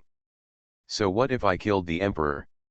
You still don't understand that I have the final say in this world, not Songji. I will kill all the civil and military officials in the court today. Who do you think can come to save you? Guo Xianzhong was beaten to the point of jumping into the Yellow River? The king of Chu who is standing outside Xiangyang? Or the king of Shu who can't even get enough food? I am the only one who can save you. Without you guys, do you think I can't form a second court? Today I support the new king, and Songji is obsessed with the throne. What if I kill him? If you want to sacrifice your life for Songji, just come. I will stand here alone with a knife today. What can the millions of people in Chang'an do to me?" The voice was like thunder and deafening. The civil and military officials in the court were speechless and stunned under the murderous aura. The warriors and eunuchs in front of the hall didn't even have the courage to go up, and they all stood in the corner trembling. The hall was silent, and the rain was pouring outside the hall. The pattering rain curtain seemed to separate the Taiji Hall from the whole world outside. After Su Buling scanned the courtiers, no one dared to look at him. He sheathed his sword and strode out of the palace. In the magnificent palace, the courtiers watched Su Buling walk away in fear until he disappeared in the rain. The sound of artillery outside became more and more intense. The imperial guards ran into the palace and were about to report that the Ziliang army north of the Wei River had crossed the checkpoint and crossed the river. When they saw the scene above the Golden Palace, they were so scared that they sat down on the ground. With no leader, everyone looked at each other, not daring to look at Songji, who had already closed his eyes while leaning on the dragon throne. Xiao Chuang was silent for a long time before he suppressed the waves in his heart and turned to look at the civil and military officials. "Close the door, seal off the palace and forbid anyone from entering or leaving. The emperor is ill, send him back to the harem to recuperate. Lu Cheng'an, you go to the imperial college immediately to bring the eldest son Songling into the palace, withdraw the guards outside the city and let the Ziliang army enter the city, otherwise it will be a waste of life." The ministers were speechless. Although Su Buling had left, the knife was still on his neck. What could they say? Lu Cheng'an said nothing, turned around and walked out of the hall. Kui Huelu hurriedly said, "I'll go too." It was a pity that Xiao Chuang didn't trust Kui Huelu, and raised his hand to hold him back. The prince is very fierce. Author, Guan Guan Gong Zi. Chapter 694. Thunderbolt. Thunderclouds flashed in the sky, towering Chang'an was shrouded in heavy rain and haze. The palace gates were closed one after another. The imperial guards, who did not know the inside story and did not dare to make wild guesses, rushed back and forth under the urging of their superiors to block all exits of the imperial city. The end of Suzaku Street. Su Buling, dressed in white and holding a black umbrella to cover the rain, stood in front of the palace gate and looked up at the sky. There was no joy or sadness on his face, only a hint of trance. People often say that in the end, people will live in a way they don't like, and it is often only after reaching that point that they understand what helplessness means. By passing the throne to the King of Wei, internal strife will be resolved. By gathering the strength of the whole country to defend northern Qi, foreign enemies can be driven away. Songji fulfilled his righteousness at the expense of his own imperial lineage. This selfless generosity could bring peace to the people, the border troops, the vassal king, and the clan, but it alone drove King Su's lineage to a dead end. What can Su Buletinling do? Just like Songji, if the Su family is wiped out after the world is at peace, what is the use of peace in the world? I would rather teach me to betray the world than let the world betray me. This sentence sounds very selfish, but in this family world, standing in this position, what else can selflessness get in exchange for swords and axes? Even if the King of Wei succeeds to the throne, Su Buling will turn against the Song family in the end. Waiting for the Song family to stabilize its footing before taking action will only kill more people, so there is no way. Thunderbolt. Heavy rain poured down, hitting the bluestone floor tiles on Zuk Street. Artillery fire roared outside the city, and under the power of God, the people in the streets and squares hid in their houses. Chang'an seemed to have become a dead city. Outside the imperial city, Lieutenant Gong Sun Ming, who was in charge of the Royal Forest Army, ran to the palace gate in the heavy rain. When he stepped forward, he bowed his head and said, "My lord, Gong Sun Ming, see His Royal Highness the Crown Prince. All 9 gates of the imperial city have been sealed according to the order of Prime Minister Xiao, et." Before Gong Sun Ming finished speaking, Su Buling had already walked away with an umbrella. He stood in the rain with a slightly stiff expression and opened his mouth, but did not dare to say anything. However, after Su Buling walked a few steps on Zuk Street, a clear voice came back. "Go to Jingzhou Mansion and take over the position of Jingzhou Yin, with jurisdiction over the 10 counties around Chang'an. Send the imperial guards to assist the Ziliang army in blocking the main access roads to the capital and the residences of hundreds of officials. Those who are not willing to leave the capital privately without Prime Minister Xiao's consent can be killed first and reported later." Ouch! Gong Sun Ming was shocked and hurriedly ran behind Su Buling. He was frightened and said, "How can this be so embarrassing? The prince is too polite. He does not ask for high-ranking officials and generous salaries for his humble position. Being able to lead the horse and back for His Royal Highness is a blessing earned in 8 lifetimes." Su Buling's face had returned to its former coldness and calmness, and he turned his head. "Forget it? Well." Gong Sun Ming's expression changed and he said seriously, "Don't worry, Your Majesty, you will live up to your humble position." Do you have any officials that you don't like? Your humble position is good at confiscating houses. The men will be imprisoned and the women will be sent to the prince's mansion first. Come on, let the prince take a look." Su Buletinling paused and turned to look at Gong Sun Ming. "If you say anything more, send your daughter to the palace first." "Is there such a good thing?" Gong Sun Ming clapped his hands and was about to speak, but when he saw Su Buling's eyes were slightly cold, he immediately stood up straighter, raised his hands and clasped his fists, and then ran down quickly. Su Buletinling held an umbrella and walked slowly towards Dafang near the imperial city. Halfway through the journey, Ujulu and several guests from the palace came in the rain. Ujulu's robe was slightly damaged and stained with blood. He walked up to him with a box in his hand and said in a deep voice. After the incident in the palace, Bing, the deceased soldier of Songji, left the imperial city from the east gate and was intercepted by me in the eastern suburbs. He carried with him the edict of passing the throne and the jade seal of passing the country to the king of Wei. Apart from that, there was nothing else others have left me. Iaji. Su Buling nodded slightly. How is the father's situation? Ujulu sighed. The prince has secretly set out from Suzhou a few days ago and rushed to Guangzhou. It can take up to 10 days to arrive. However, the intention of the prince and the princess is to surround Chang'an with troops and force Songji to abdicate the throne. Establish a new king. The prince suppresses his superiors and kills the monarch in the first place. No matter how tight the cover is, the prince and the prince will definitely be criticized for hundreds of thousands of years to come. Su Buling walked forward slowly holding an umbrella, shaking his head and saying, Songji didn't even want an imperial lineage, and passed it to King Wei. When the edict was passed, the Ziliang army had no reason to stay in the central plains. If they don't do this, stop them, don't stop. The things behind you will be judged by future generations. What we should consider now is to fight quickly to quell the chaos of the four kings. Don't let this move divide the world and delay the war for too long. Ujulu also knew this and nodded slightly. When the eldest son of the emperor ascends the throne, he will order the four kings to withdraw their troops in the name of the new king.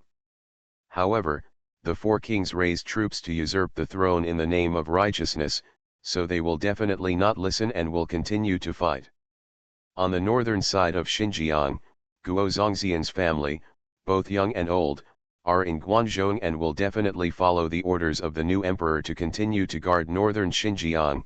Wang Qinjai of the western Liaoning protectorate is not sure. According to investigation, Wang Qinjai's close relatives in Beijing have been secretly sent away, leaving only with the side house and maids and servants hidden from others. Without any worries, Wang Qinjai is likely to abandon the land of Yuyun and lead the Liaoxi army to join the four kings. Su Buling sighed. We can't expect the four kings to surrender without a fight. If they surrender, the whole world will still be a mess of warlords. It's best to clean it up at once. Just discuss these matters with Prime Minister Xiao. Seeing this, Ujulu said nothing more. After bowing, he left with the guests of the palace. Other side. The city of Chang'an was completely silent in the summer rainstorm. In the deep alley, the palace's retainers were dressed in casual clothes, guarding every corner. The gate of the courtyard was closed, and the summer rainstorm fell from the green tiles, forming a water curtain. Under the eaves behind the water curtain, there was a small bench. Kui Zioan wore a bamboo hat and raised her eyes behind the rain curtain, looking at the imperial city in the distance. Ning Qingyi held a snow-white longsword in his arms, leaning against the pillars under the eaves, but his eyes were staring at the crooked wooden boards on the window in a daze. This time Su Buling came back to deal with Songji. Kui Zioan could expose Songji's plan back then as evidence to force Songji to abdicate. However, Kui Zioan did not like to get involved in power struggles, and Su Buling did not want to use the women around him as bargaining chips, and did not mean to let Kui Zioan testify in court. But this matter was very big and related to the safety of the entire Su family. In order to be needed in case of emergency, Xiao Qi still brought Kui Zioan to Chang'an City. Kui Zioan entered the palace at the age of 16. After putting on the phoenix robe that could be regarded as a shackle, she rarely stepped out of the imperial city until she faked her death and left the palace and returned to the peach blossom forest. Although she had been in Chang'an City for many years, it was the first time for her to sit under the eaves of this market and look at the imperial city from an outsider's perspective. Kui Zioan looked at everything lightly, like a fish in the water, not remembering how she spent yesterday, not thinking about how to live tomorrow, and naturally she would not have any nostalgia for Chang'an City. At this time, looking at the imperial city, she was just waiting for the person who was in charge to come back so that she could go home early to take a bath and sleep. She was a little tired after riding a horse with Ning Qingyi in her arms for a day and a night. She entered the city secretly in the morning and waited until noon, when the morning court should be over. Kui Zioan looked at the sky with thunder and said crisply, "Xiaoning, why hasn't he come back yet?" Ning Qingyi looked at the window where they first met and recalled the past, and was also thinking about the unclear relationship between her, her master, and Su Buling. Hearing Kui Zioan's voice, Ning Qingyi came back to his senses and looked outside. The guards are quiet, so his business should be going smoothly. Kui Zioan supported her cheek with her hand and sighed softly. The emperor is not good at all. Just like the Monkey King and the peach tree will bear peaches, and it belongs to the Monkey King. He guards his peach tree and doesn't even trust his wife and children, because other monkeys are jealous and don't hesitate to beat him to death to steal the peach tree. Now a young and strong monkey is suspected by the Monkey King of wanting to steal the peach tree, and is excluded and suppressed.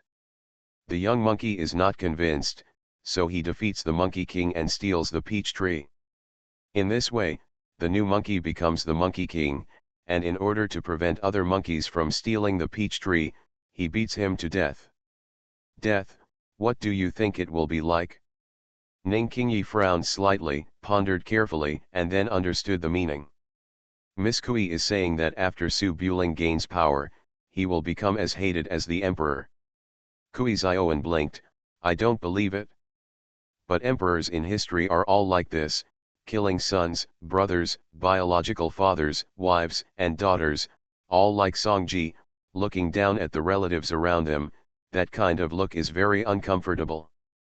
Ning Qingyi thought about it, shook his head and said, Su Buling won't, he regards women as more important than power. That's right. Kui Zioan smiled and continued to stare at the direction of the imperial city in a daze. Ning Qingyi waited for so long, and was a little surprised that Su Buling hadn't come back yet, so he said, I'll go out and take a look. Then he held an umbrella and walked into the rain. The prince is very fierce. Author, Guan Gong Zi. Chapter 695. Daifang, Qingshi Lane. The streets were full of soldiers, there were no pedestrians in the bluestone alleys, the yellowed wine flags were swaying in the wind and rain, but the son's shop remained open. At the wine table next to the fence of the wine shop, a man in a white robe put a straight knife on the table. Next to him were 3 wine pots. 2 pots of broken jade were burned, and there was already a hint of drunkenness on his stern cheeks. Shopkeeper's son took a towel and carefully wiped several old wine tanks. As usual, he muttered. A few days ago, there was also an old drinker who was drinking in the shop. They say, one drunkenness can solve 1,000 worries. In fact, this wine can't relieve one's worries at all. Its only function is to drown oneself and stop thinking about those things. In fact, the little old man feels that the most worrying thing in the world is not the troubles, but that when you are troubled, there is no one to drink with you to soothe your sorrows. Su Buling kept looking at the imperial city in the distance, and turned around after hearing the sound. The old shopkeeper is talkative. Why don't you chat with a drunkard when you see him drinking? He. Shopkeeper's son put a towel on his shoulders, took a plate of side dishes, sat down across the table, picked up the wine bottle, and filled a bowl. Some people want to listen, some people don't want to. Some people can listen, and some people just say it in vain. Old man, I have run a wine shop for so many years and I have met a lot of people. The ordinary people in the market use wine to relieve their sorrows, half of them are trapped by love, and the other half are trapped by money. When they meet such drunkards, they can casually enlighten them with a few words, and they will be done with the wine. As for the Jianghu people, it is different. Drinking is very enjoyable. No matter whether they know each other or have any grudges or grievances, If they put a bottle of wine here, they can call each other brothers and sisters. After drinking the wine and leaving the shop, they should live or die. Damn it, no one will listen to you no matter what you say. The most difficult drinkers to serve are the gentlemen on Kuishao Street. You can never guess what's going on in your mind when you drink to drown your sorrows. After all, there are too many things going on. Being able to drown one's sorrows with wine means that the problem cannot be solved, and it is useless to try to persuade him. On the contrary, he will be disliked by the drinker, and naturally he will not be able to talk about it. Su Buring chuckled lightly, picked up the wine bowl and touched it with shopkeeper's son. Then which one am I? Shopkeeper's son took a sip of strong wine, smacked his lips and looked at it a few times. The young master is young and is sitting here drinking. Most likely, he is trapped in love. Is it possible that some girl is blind and refuses to accept such a handsome young man as the young master? Su Buling picked up the wine bowl and took a sip. Girls with eyes should not be able to do it. Shopkeeper's son laughed when he heard this. As a young man in his early 20s, it is time for him to think about romance. If he is not a girl, why should he drink alcohol? Is it possible that he should think about his neighbors, oil, salt, soy, and vinegar? That is what your father should think about at that age. Now that you've finished thinking about it, what do you want your father to do? Su Buling was silent for a moment, shook his head and smiled. That's true. Shopkeeper's son put down the wine bowl. Actually, from my point of view, this is no different from what happened to those gangs on Hutai Street. The eldest brother was so brave and fierce that he made enemies everywhere, making life difficult for the gang brothers. The second eldest brother couldn't stand it any longer, so he pulled the eldest brother off his horse and got in on his own. The second in command takes the top spot. At first, the gang brothers may feel betrayed and have complaints in their hearts. But in the second brother's heart, if he is thinking about the brothers in the gang, thinking that the brothers do not need to lick blood with a knife, they have meat to eat, wine to drink, clothes to wear, and their wives, children, and children to have enough food and clothing, then this matter will be no problem. It is reasonable to judge merits and demerits in front of the King of Hell. When the brothers live a good life, they will naturally return to their hearts. I'm just afraid of the second child, so I pulled the boss down because I took a fancy to the boss's family business, took the boss's position, and did the same things that the boss did before. This won't work. No matter how good the excuse is, if the brothers in the gang are not blind and are not convinced in their hearts, this position will not be secure, and sooner or later the third and fourth will appear. Su Buling picked up the wine bowl and touched it with shopkeeper's son again. The shopkeeper is a sensible person, but it's a pity that not everyone is as transparent as the shopkeeper. You have to understand this matter yourself, it's useless for others to see clearly. An old man and a young man were drinking and chatting in a small wine shop in the rain. Soon after, footsteps were heard in Qingxi Alley, approaching from far away and arriving outside the fence. Su Buling turned around and saw Ning Qingyi standing outside the wine shop holding an oil paper umbrella and looking at him. She wanted to speak, but she hesitated. Su Buling put down the wine bowl, took out a piece of silver from his sleeve, put it on the table, picked up the straight knife and stood up. Gone. Come often. Shopkeeper's son laughed twice, put the towel on his shoulders, and put away the empty bottles and wine bowls. Ning Qingyi saw that Su Buling's face was a bit drunk. After thinking about it, he stepped forward and covered Su Buling's head with an oil paper umbrella, and the two of them walked to the depths of the alley. She turned her head and asked, "Why did you drink so much? Is the emperor making things difficult for you?" Su Buling's expression was easygoing. He took 2 steps and put his hand on Ning Qingyi's shoulder. Yes. Ning Qingyi subconsciously wanted to hide, but it could be seen that Su Buling seemed to be in a bad mood. After a moment of hesitation, she gave up and allowed Su Buling to put her arms around her shoulders and lean against each other. What's wrong? The emperor still wants you to go back to Ziliang. Su Buling nodded. The emperor wants to pass the throne to King Wei. King Wei has the strongest military force and high prestige. It is very likely that the four kings will stop fighting. Even if there is still a fight, it will be King Wei who fights. I can only lead him after marching back to Ziliang. King Wei will be the first to be liquidated when he succeeds to the throne. Ning Qingyi frowned, not knowing much about the affairs of the court. After thinking for a moment, he asked, "What should we do?" "What did you tell the emperor?" "I killed the emperor." "Oh, ah." Ning Qingyi's steps suddenly stopped, and she tilted her head in surprise.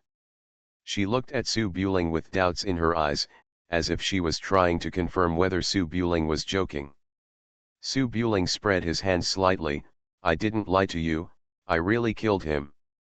In the history books for thousands of generations, the sentence "Su Buling killed his king" will be left in the history books, which can be regarded as his name will remain in history. Ning Qingyi was shocked for a long time before she came back to her senses. After thinking about it, her eyes actually showed a bit of dissatisfaction. "Good kill. That dog emperor, Iron Eagle's deer hunting has caused countless righteous people and their families to die. He should have died long ago. If my martial arts were not high enough, I would have gone directly to the palace to kill the emperor when I came to Chang'an City for the first time." Su Buling looked a little helpless. These are two different things.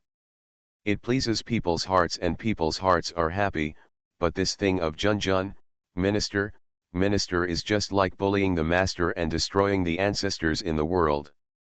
It is poked in the back by future generations. You even sleep with your master, why are you so afraid of this? Su Buling blinked his eyes and was speechless. After Ning Qingyi said it, she also realized that something was wrong.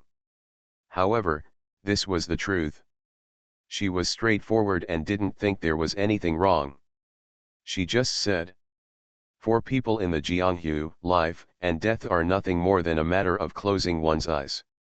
Even if they are executed by the court for being extremely evil, they will be a good man again after 18 years.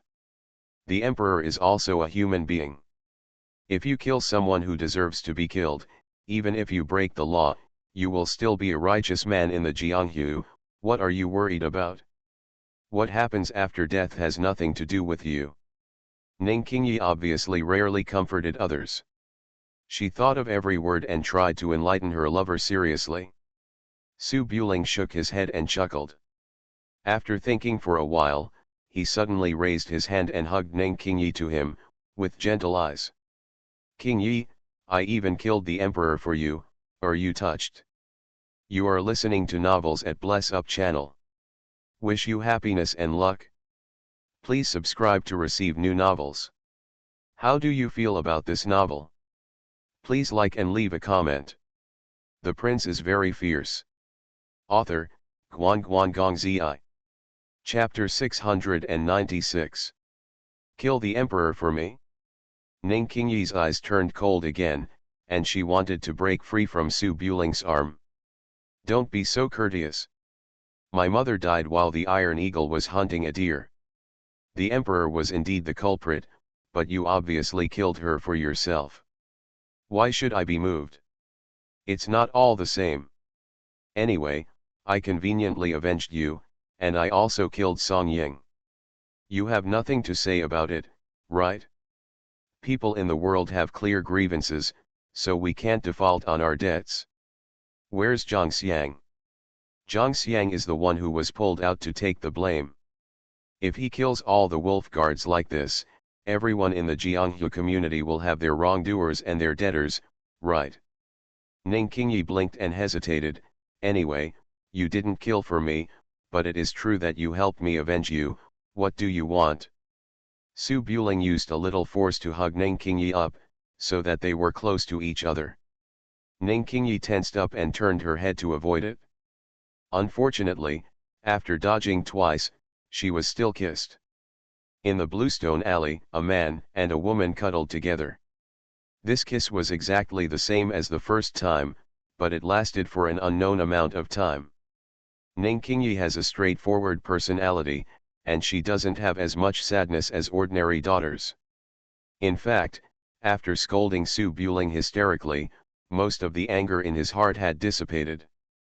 After all, this is already the case, what else can be done? She also liked Su Buletinling, but she couldn't really cut off the relationship or let the master withdraw. With only two options available, Ning Qingyi made a decision quickly. She didn't want to leave either of them. However, the mentality has changed, and it is not so easy to compromise verbally. After a long time, Su Buling let go of his lips and looked at Ning Qingyi, whose face turned red but still maintained a cold expression. "Stop making trouble, let's live a good life together from now on." Ning Qingyi's breathing rose and fell, and she and Su Buling looked at each other for a moment, then their eyes changed. "You have a good idea, I don't want to be with Master, together." Su Buling sighed, "Then let's stagger it. During the day, we are still master and apprentice, and at night you take turns." "Bah!" Ning Qingyi blushed and pushed Su Buling with her hand. "Tell Chu Chu what you said. What are you doing?" Su Buling raised his hand and crossed Ning Qingyi's legs, picked her up and walked towards the small courtyard he had bought. "You said before that men should be responsible. As long as the girl likes her, even if I use force, I will make trouble for a few months at most. When I figure it out, I can live happily for the rest of my life. I think it makes sense. Now and you can scold me for a few months at most, and then you can live with me honestly when you figure it out." Ning Qingyi was lying on Su Buling's arm, her eyes slightly stunned, and she twisted hard to get down. "I'm talking about Chu Chu. Put me down. If you dare to use force on me, I will hate you forever." The words were quite serious, but the oil paper umbrella in his hand was always firmly covering Su Buling's head, and he didn't even notice that his skirt and embroidered shoes got a little wet. With a smile on his lips, Su Buling jumped up to the roof, rose and fell between the buildings, and quickly headed to the small courtyard. "You can scream, the whole city of Chang'an belongs to me, no one will come to save you even if your throat is broken. You." Ning Qingyi struggled several times without success, her eyes were slightly cold. "No. Don't force me." Su Buling said nothing, just immersed himself in his journey, as if he was looking for a place to consummate their marriage. Ning Qingyi twisted and struggled a few more times, as if she was afraid that Su Buling, who had drunk a little bit, would do it to her like this. Her mind raced and she bit her lower lip. "You will rely on your martial arts and sweet words to bully others. I am a woman from the world. I don't claim to be noble, but I am not inferior to others. If you want to marry me, you should propose marriage in an upright and dignified way. How can you use this method to take away my innocence?" Su Buling lowered his head and glanced.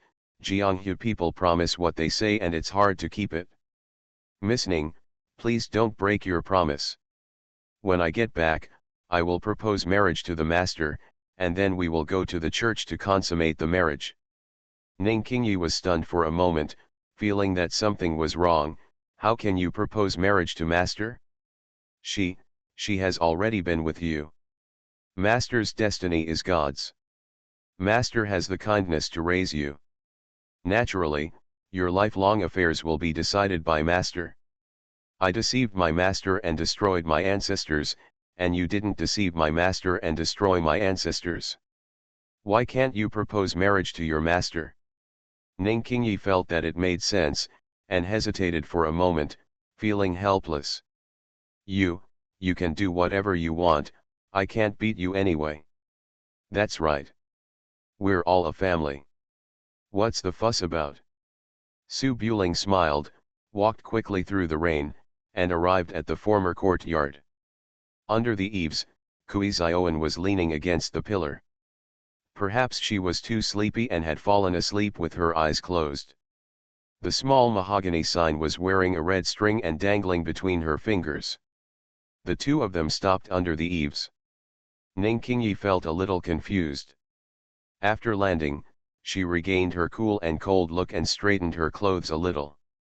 Su Buling walked to the corridor pillar, leaned down, and said with a smile. Zioan, go home. Kui Zioan opened her eyes, saw the familiar face of the man in front of her, and smiled. The door of Taiji Hall was closed for 2 full hours before it was reopened. But the Chang'an city outside the palace has quietly changed its appearance.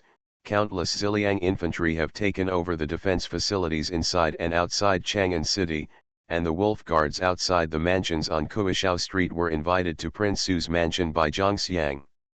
After drinking a cup of tea, they all withdrew their troops and returned to the yamen. In the Tai Chi Hall in the center of the imperial city, the Golden Melon warrior was still standing outside the hall, not squinting. The civil and military officials were separated, standing quietly with their heads bowed, exactly the same as every morning before, as if nothing had happened. The bloodstains on the dragon chair were all gone. Songji was ill and had been sent back to the harem and would die soon. The 9-year-old emperor's eldest son Songling was sitting on the dragon chair at a loss. Still can't figure out what happened. Xiao Chuang took the newly drafted edict and read it out. The ministers agreed, and then left the Tai Chi Palace silently, walking along the white stone imperial road that they had come from in the morning, towards the towering Chang'an that was completely different now. The officers and soldiers of the Ziliang army waited in the heavy rain and respectfully sent the civil and military courtiers back to their respective mansions. Stepping out of the gate of the imperial city, Xiao Chuang got on the prime minister's chariot, and Lu Chenggan followed him. The leaders of the Kui, Wang, and Li families also got on without asking Xiao Chuang what he wanted. Carriage. The carriage with 4 horses driving side by side is very wide, with a tea table in the middle, and the 5 great men of the court are sitting in it. Their expressions are completely different from those in the Tai Chi Palace. Although the Xiao family ranks first among the 5 great families in Daiyue, they have different areas of influence and their influence is not far from each other. There is no distinction between them in private. Wang Qian, the doctor of the Wang family in Taiyuan, looked furious. He stood directly in the middle of the carriage and glared at the other 4 people. As soon as the emperor says to change, he will kill if he says, and we will directly become the ministers of the Su family. Since you have discussed it in advance, why don't you tell me? You can force Songji to abdicate. Why should you be in charge of the dynasty? Regicide. Do you know how infamous this is? Li Si, the young master, also had an angry look in his eyes. It is true that I have different political opinions from the Holy Lord, but I am also a minister of you. It doesn't matter if the 3 of you conspired to depose the emperor and establish a new monarch. This is the emperor's family matter. Now, maybe we will not let the regicide troops come to Chang'an and let the Song dynasty Ling's succession is just a delaying tactic. Are you trying to support the Su family in their pursuit of the country? Kui Huelu sat on the side and acted as the peacemaker. You two should calm down for the time being and sit down to talk if you have anything to do. Since Prime Minister Xiao and Mr. Lu facilitated today's matter, they must have made arrangements for it. You two can just listen to Prime Minister Xiao's explanation. Xiao Chuang was sitting upright and serious, but he had Mao's plan? If Xiao Qi marries Su Buling, then the Xiao family must be in the same boat as the Su family. Xiao Chuang's intention in withdrawing the troops this time is to preserve the Su family's troops in Xiangyang. The letter sent by Xiao Qi also hinted at deposing the emperor and establishing a new one, but Xiao Chuang did not expect Su Buling to directly kill the emperor. He is the prime minister of Daiyue, not the prime minister of the Su family. After this, if he is not handled properly, he may be known as the treacherous prime minister for thousands of years.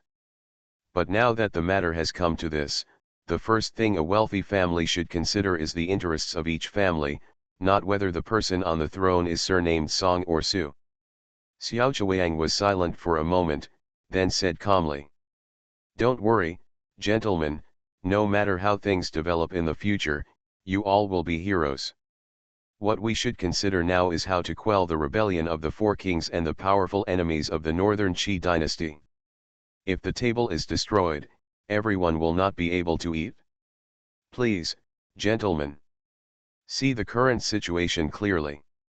Wang Qian raised his hand and said, "What are you looking at?" The emperor was killed by the Su family. The four kings must bring peace to the Su family. My Wang family's Taiyuan has been occupied by the northern Qi dynasty. Do you still expect me to raise food and grass for the Su family? When Lu Chang'an heard this, he shook his head and sighed. The Xiao and Lu families are in Jiangnan, so they have to keep their mouths shut to the outside world. Otherwise, if the news about Su Buling's regicide spreads, the king of Wu will definitely take action against Jinling and Huainan. Kui Huailu thought for a moment and looked at Wang Qian.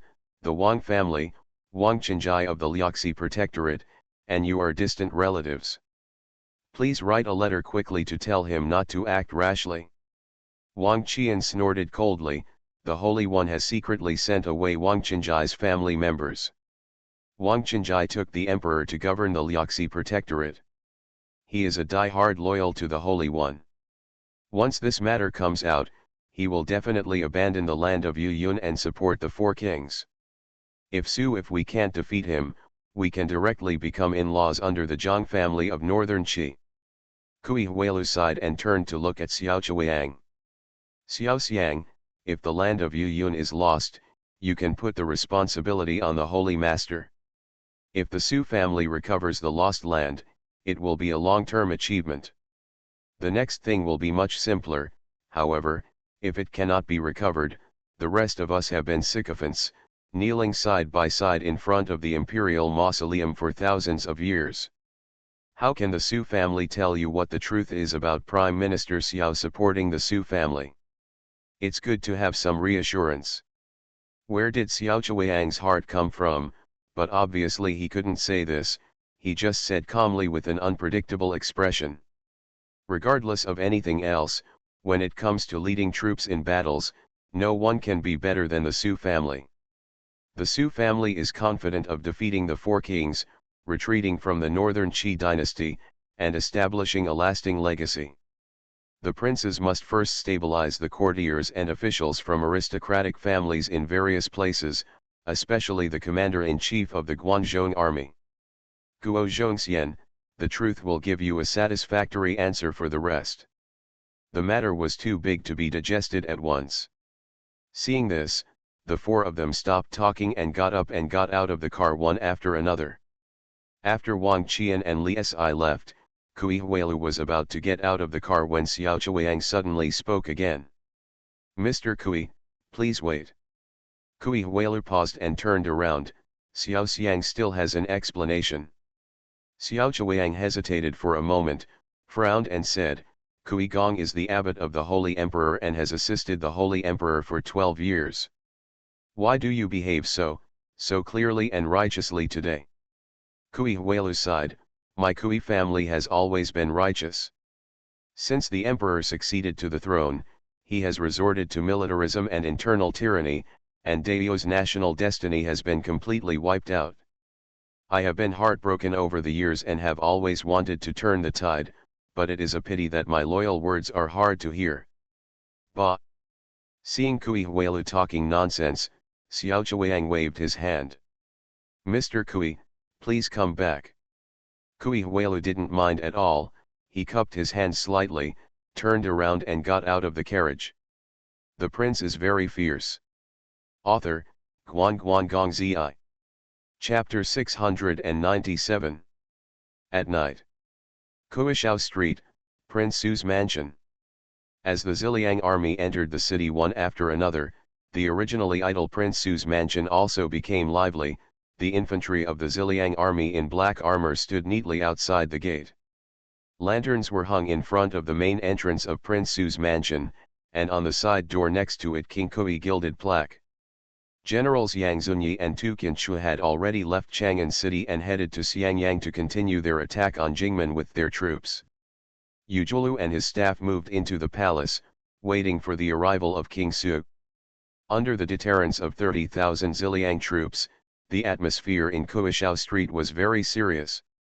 All the generals, ministers, and ministers stayed at home, waiting for the situation to stabilize. They did not even make a conversation, lest they be heard by the elusive Su Buling. A target to scare the monkeys. However, as Song Ji said, the greatest ability of aristocratic families is to adapt to the wind. Although the situation has not yet stabilized, the Su family's pattern of holding the emperor to control the princes has clearly taken shape. At this time, the way to show loyalty must be with Gong Sun Ming, the same thing soared into the sky on the spot. Therefore, although many big families on Kuishao Street have not come to Prince Su's house to visit them, many of them have accidentally let the ignorant young lady from the back house escape. These nymphomaniac ladies talk about Zhao Hongyai every day and don't care about or understand national affairs at all. They dress up beautifully and brave the heavy rain to go to the front and back gates of the palace to wait. The changes in the palace could not be spread outside the palace, and the market continued to live as usual. The Ziliang army was also ordered by Song Ji to station in Chang'an and change the defense with the Imperial Guard. Naturally, the Ziliang army standing outside the palace could not disturb the people. After driving them away, I could only watch in amazement a group of girls who were not afraid of death, strolling outside the gate. At this time, Su Buling naturally did not have the leisure time to go out and have fun. After discussing the next arrangements with his staff, he returned to the back house alone. The back house of the prince's palace is very large. This time I came back without any maids, only Su Buling, Kui Zioan, and Ning Qingyi. The whole back house was dark, with only the main courtyard lit up with a faint light. The palace had been unoccupied for more than a year, and the garden was overgrown with weeds. There were thunderstorms in the summer nights, and it looked quite messy. The vines had climbed to the roof of the veranda. Su Buling walked through the veranda and glanced around. There was a light on in the west wing, and the sound of rushing water could be heard faintly through the rain curtain.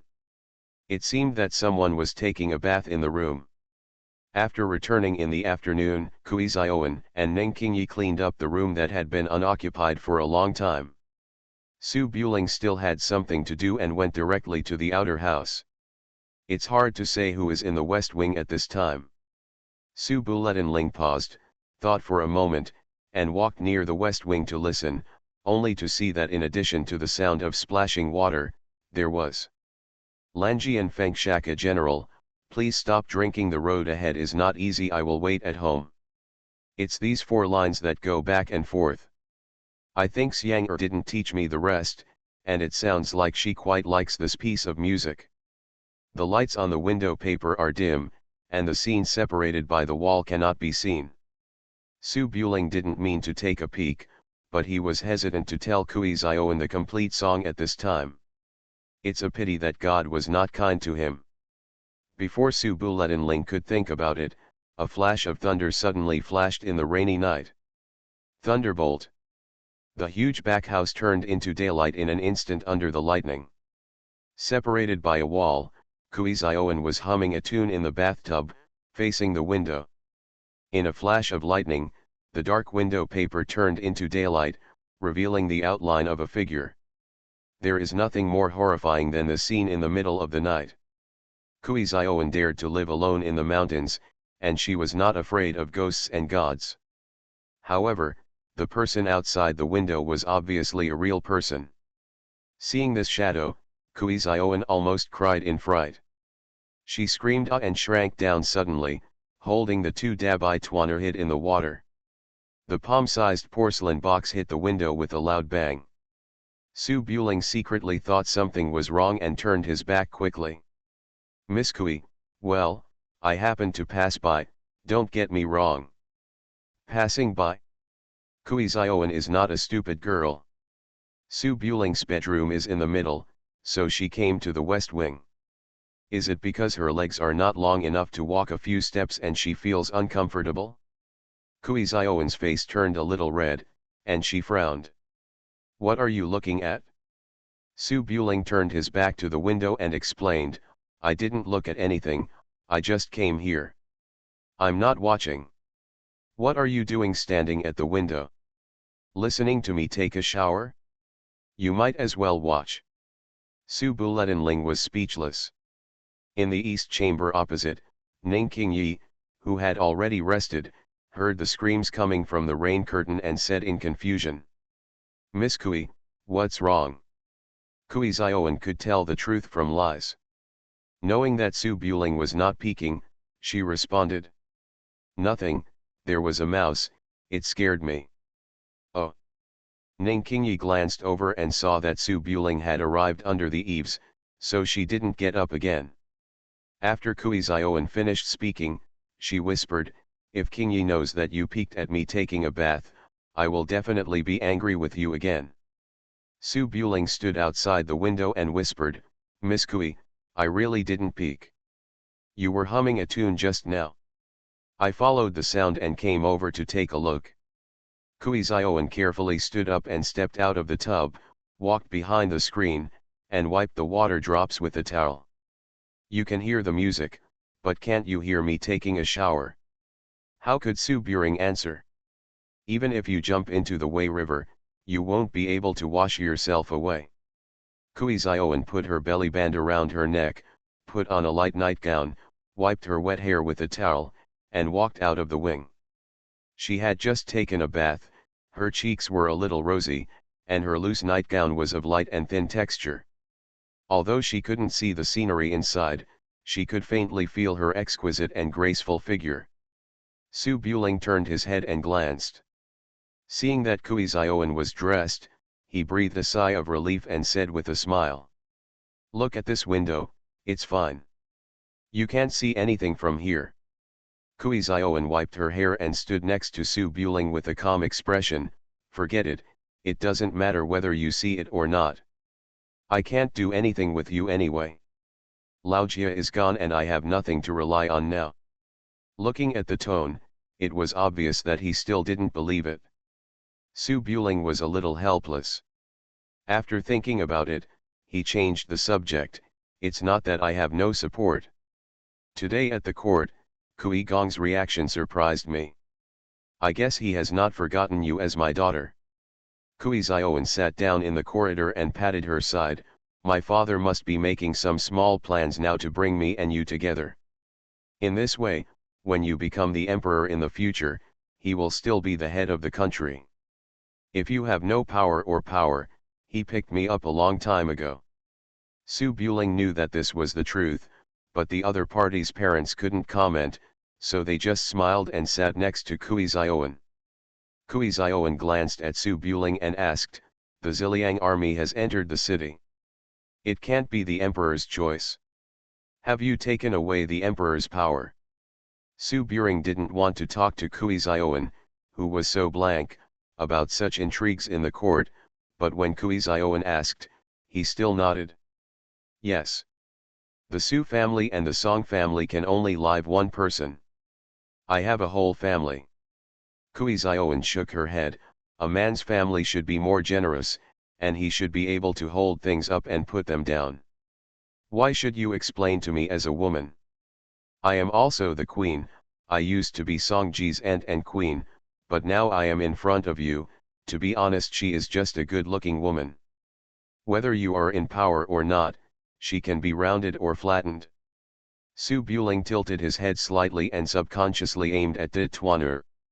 Kui Zioan turned slightly sideways, without any hint on her face, and continued. So, you don't have to worry about what my mother and I think, and neither does anyone else. Now that you have taken power, the first thing you have to think about is to stop fighting outside. Just like planting crops, first remove the messy weeds and vines. Only by clearing it up can the crops grow well. However, after the crops are cleared, don't become like Songji, feeling that you are superior and inferior to everyone else, that would be boring. Su Buring smiled, there are thousands of mansions, but only 6 feet to sleep at night, a huge wealth, but only 3 meals a day. I have never been greedy for these things. I know, you just have to be horny. 6 feet is definitely not enough for you to sleep on. You need at least a big bed of 2 to 3 feet. I can't talk any more today. Su Buletinling's head was covered with black lines. After Kui Zioan finished speaking what was in her heart, she stopped talking. She stood up and walked to the bedroom. It's time to go to bed. You should go to bed early. Let's leave when we're done. I don't like it here. Good. Su Buling responded softly, watched Kui Zioan leave, looked at the swaying back, remained silent for a long time, shook his head and smiled. Thank you to Mr. Zhejiang Juenian for the 20,000 reward. Thank you to the boss I don't know how cold the wind is at night for the 10,000 reward. Thank you Laod for the great reward. The prince is very fierce. Author, Guan Guan Gong Zi. Chapter 698. The night rain continued. In the corridor, after Zioan returned to her room, Su Buling stood up and walked into the wing room, poured out Zioan's bath water, and fetched hot water for himself, taking a comfortable bath. There were no servants in the palace, and Su Buling didn't want to be served by the brothers of the Ziliang army who had been marching for days. He did everything himself, which felt good. After washing up, Su Buling walked out of the room, passed by Kui Zioan's window, and tilted his head to look at her. There was a candle in the room. Kui Zioan, wearing a nightgown, sat upright beside the dressing table, with narrow shoulders and round hips and a graceful back. She held a small mahogany plaque in her hand and was carefully engraving the word, which had already become. Except for the afternoon when he secretly glanced at Ziobai Mantu by the Beihe River, the remaining time was when he was rushing to Beijing overnight. At first, Kui Zioan sat on Su Buling's horse to protect him closely to avoid accidents. Riding on the same horse meant they were close to each other, and the horse was bumping and dawdling, so Kui Zioan accidentally reacted. Although she didn't say anything, she ran to Ning Qingyi's horse when she stopped to rest. Su Buling already knew what Kui Zioan meant by carving these, and felt a little innocent. But before he said anything, Kui Zioan noticed it. She looked back at the dressing table, looked at Su Buling, then looked at her buttocks, and then turned back and started carving Genji. Well, I'm just passing by. Su Buling walked past the window without looking around. Just after he took a few steps, Kui Zioan got up and ran to the window and closed it. Su Buling shook his head and sighed, and came to the bedroom in the main house angrily. The bedroom was still the same as before, with simple furnishings, only a bed, a desk, and a wardrobe. When Su Buling first arrived here, he was poisoned and his life was in danger. He was alone with only Lao Xiao by his side. He lived here with trepidation and confusion for more than a year. Now when he stepped into this bedroom again, Su Buling looked up and suddenly felt a little like a different world. Unconsciously, there was already a big family around him. Looking at the lonely bed, Su Buling really didn't want to lie down again. After all, he was trapped in Chang'an that year, and he was afraid to fall asleep. In the middle of the night, he woke up several times in the heart-piercing pain when the poison took effect. The memories were not worth remembering. After a little hesitation, Su Buling closed the door again and turned to walk outside the east wing. The lights in the room had long been extinguished, and only a steady breathing sound rose and fell in the room. Su Buling wanted to raise his hand to knock on the door, but he felt that it was not good to wake up the quiet night, so he silently opened the bolt and walked in. The east wing was where Yuhi and Manzi lived before. There were some things Manzi bought, such as chivalry and sculpture books, in it. Manzi was carried away by Yuhi when she was half asleep. She didn't have time to pack them up.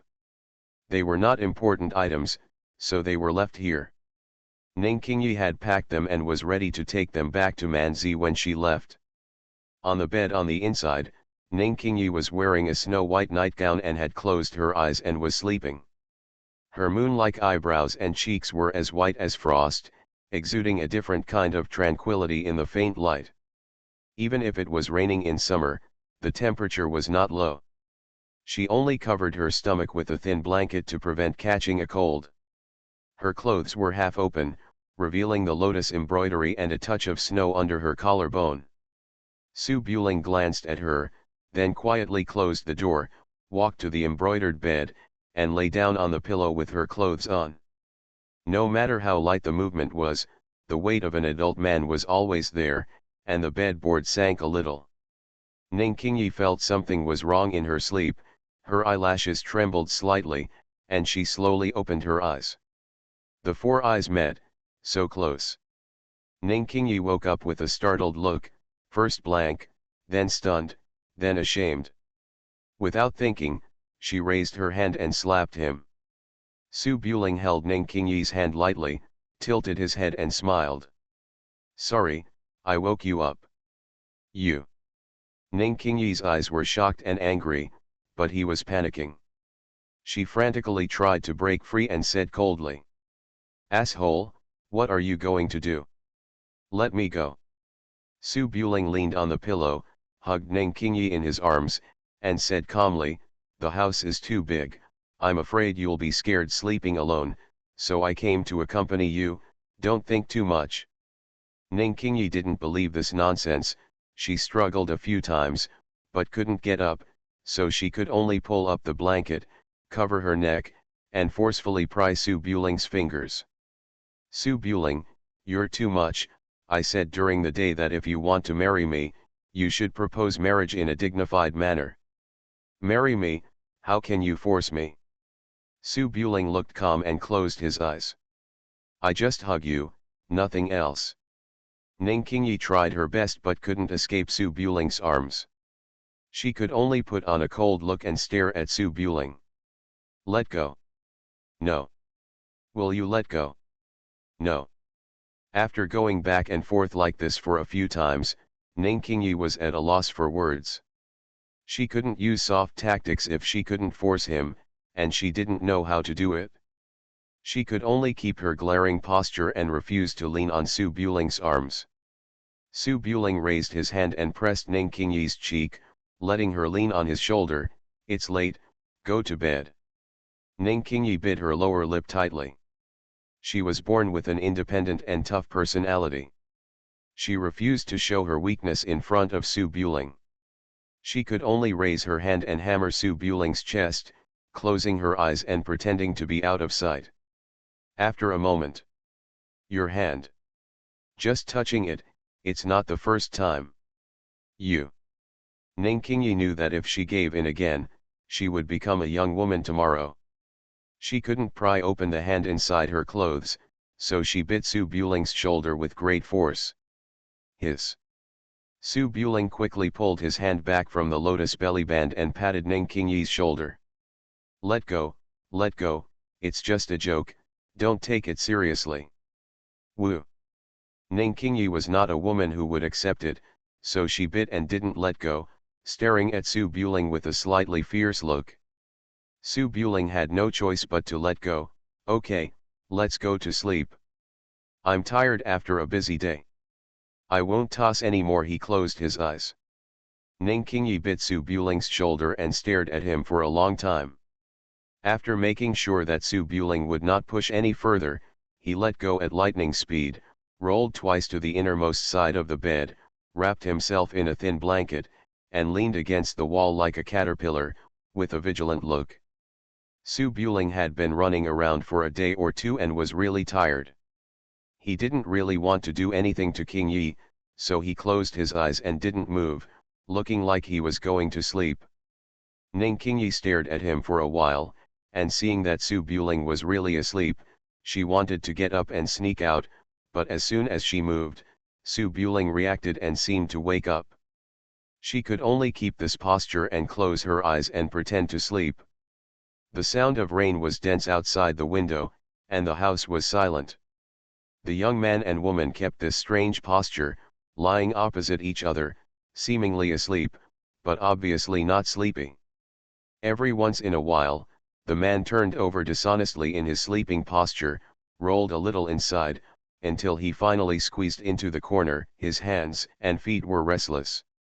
The woman woke up from time to time, with a bit of shame and anger in her eyes, and it was obvious that the man was asleep, and she didn't dare to wake him up, so she could only close her eyes, resigned to her fate, out of sight, out of mind. You are listening to Novels at Bless Up channel. Wish you happiness and luck. Please subscribe to receive new novels. How do you feel about this novel? Please like and leave a comment. The Prince is Very Fierce. Author, Guan Gong Zi. Chapter 699. On the 8th day of June in the 12th year of Zhaohong, Emperor Daiyue became ill from overwork due to internal and external troubles, and was frightened by a fire in the palace. He died in the harem at the age of 48, and his posthumous name was Ling. Empress Lingdi died young without giving birth to a legitimate son, and left an imperial edict to the emperor's eldest son Song Ling. The emperor's eldest son was young and had difficulty handling political affairs, so he appointed Prime Minister Xiao Chuang as the emperor's advisor to assist the new emperor. War broke out in Daiyue, and the four kings were in trouble. In the Central Plains, in order to prevent Chang'an from being lost, Xiao Chuang issued an order from King Qin and summoned King Susuyu to join King Qin in Chang'an. In the midsummer of June, this news spread at an alarming speed, and the whole world fell into chaos. First, the Daiyue court sent an edict to the four eastern kings on the day the new king ascended the throne. The four kings in the east impeached Songji for 4 major crimes and demanded that Songji abdicate the throne in favor of a worthy one. Now that the new king has succeeded, the four kings have no reputation of being a military official, so they naturally force them to stop their troops and surrender to the new king. At the same time, changes also occurred in northern Xinjiang. As soon as Guanzhong army coach Guo Xianzhong got the news, he first led his troops back to Guanzhong to aid. After less than half a day, he returned to his original position and continued to guard the north of the Yellow River. Wang Qinjai, the commander-in-chief of the Western Liaoning army, secretly withdrew his troops from Yuzhou and Yunzhou lines to the Qingzhou line south of the Yellow River without notifying the court. Half of his troops rushed south to support the four kings. This move directly gave the entire Yuzhou to the northern Qi dynasty.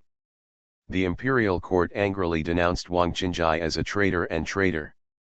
Wang Qinjai directly called Xiao Chuang a treacherous prime minister and colluded with King Su to seek the country.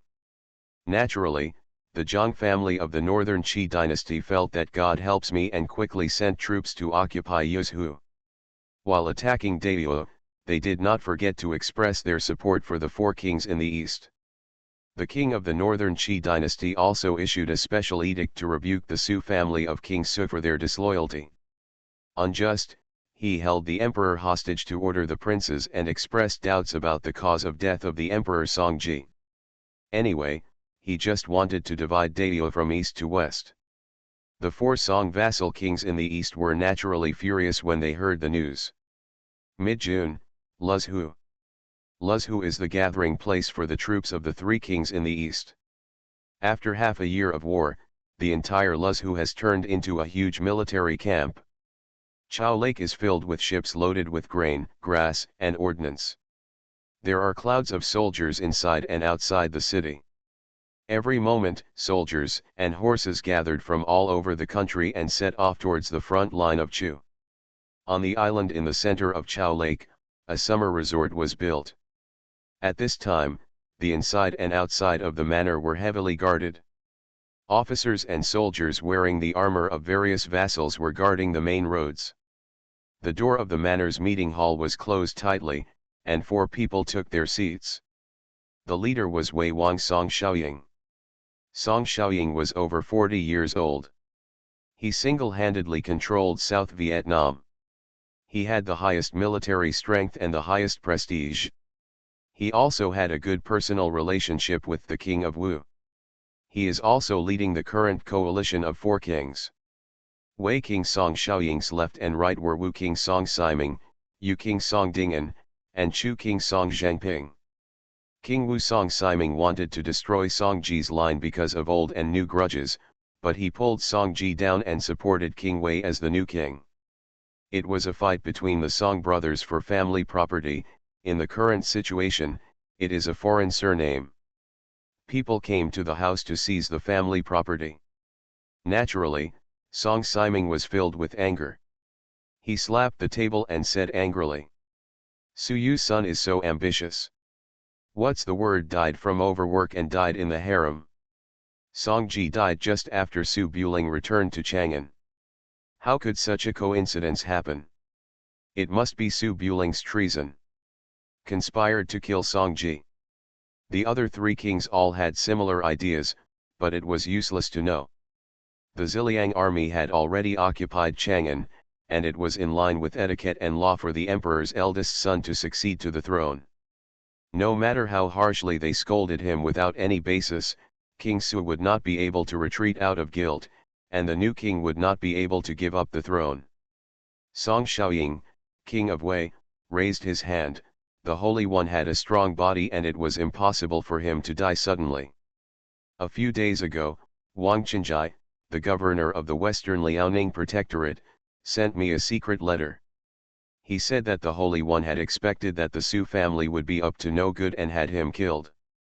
Secret edict: if there are changes in Guangzhou, you can abandon Yuyun and other states and lead your troops south to assist this king. When Song Zhengping, the king of Chu, heard this, he frowned. Song Xiaoying, we are all members of the Song family behind closed doors. Don't talk nonsense here. Song Ji is narrow-minded and values the throne more than his own life. How could he issue a secret edict to ask Wang Qinjai to assist you as the new king? Song Xiaoying was not surprised at all by King Chu's words. After all, if this is true, then he will become Dao's orthodox successor, directly ending Song Zhenping's desire to fight for unification. Song Ji issued a secret edict to Wang Qinjai in advance, so it was impossible to directly depose him and designate Song Xiaoying as the new king. The secret edict only said that there were changes in Guangzhou, and that the land of Yuyun could be abandoned to assist the king of Wei, leaving a way out for himself. In this way, if Su Buling rebels directly, he will raise troops to attack Guangzhou and kill Song Ji's lineage. The king of Wei naturally became the orthodox successor, and could use secret edicts to order the princes to establish themselves and continue the Song imperial line. But if Su Buling did not dare to directly resist, but chose to sideline the Song dynasty and hijack the emperor to control the princes, the king of Wei would naturally counterattack the Guangzhou road after receiving the secret edict and seizing the Liaoxi army. After destroying the Su family, if the situation changes, with Song Ji's remaining power and status as emperor, there is still a chance to make a comeback and regain the imperial power. However, Su Buling directly killed Song Ji and established a new king to command the princes.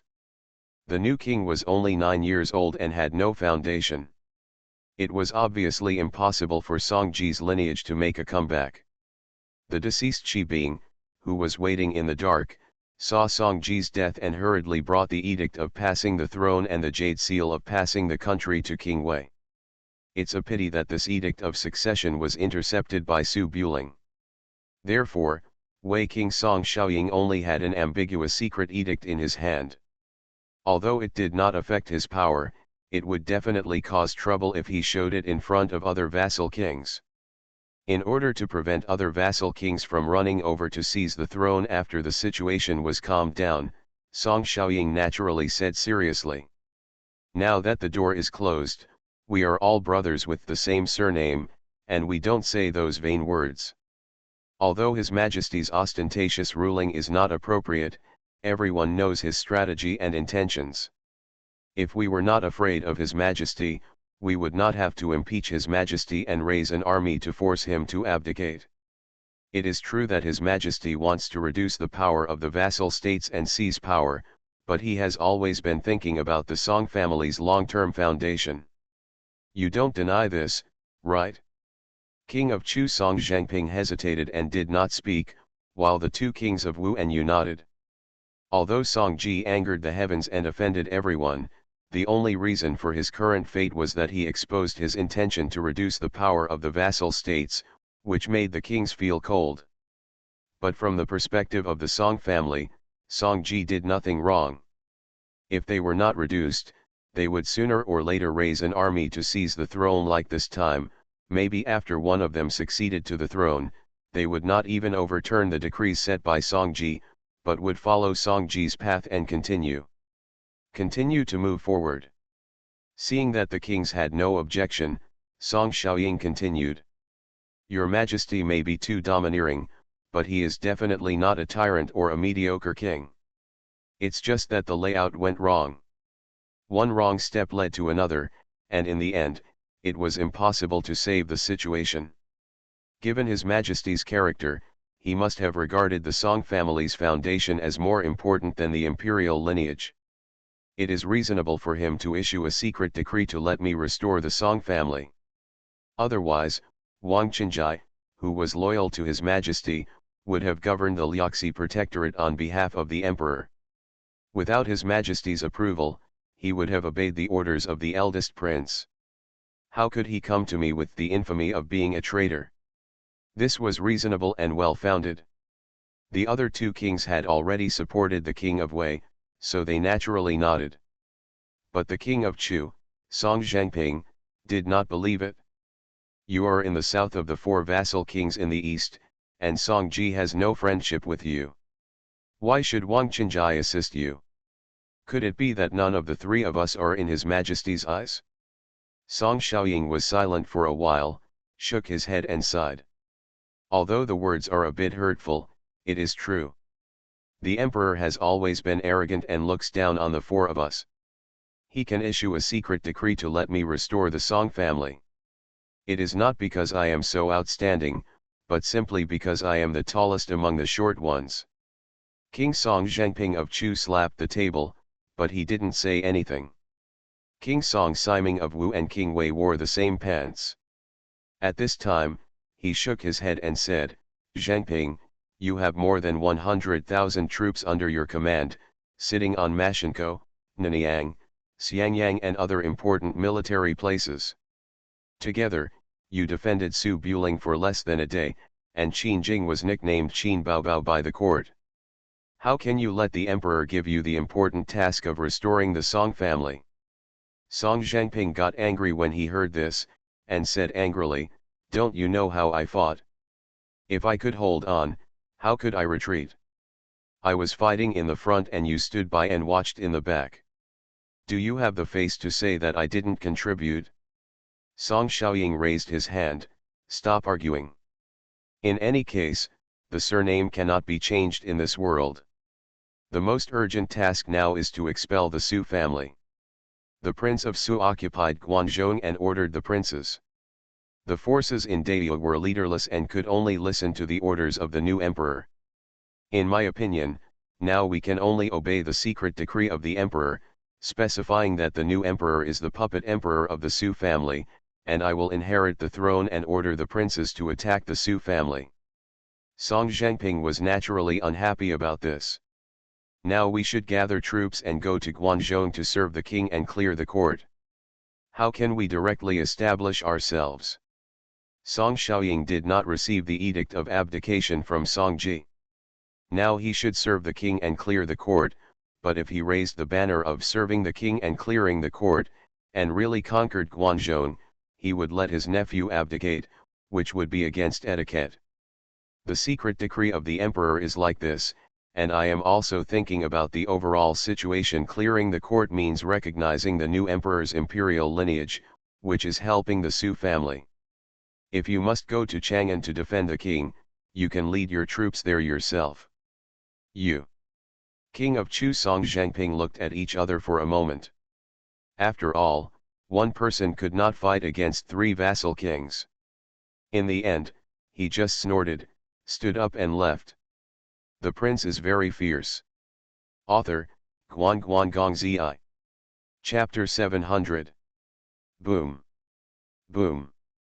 The morning bells that spread throughout the streets rang again, the morning sun rose in the east, and the people in Chang'an City went about their lives as usual. Except for the addition of some soldiers wearing Ziliang military armor on the streets, it seemed no different from the past. 4 or 5 days have passed in the blink of an eye. The wind and rain have stopped, and the court has calmed down.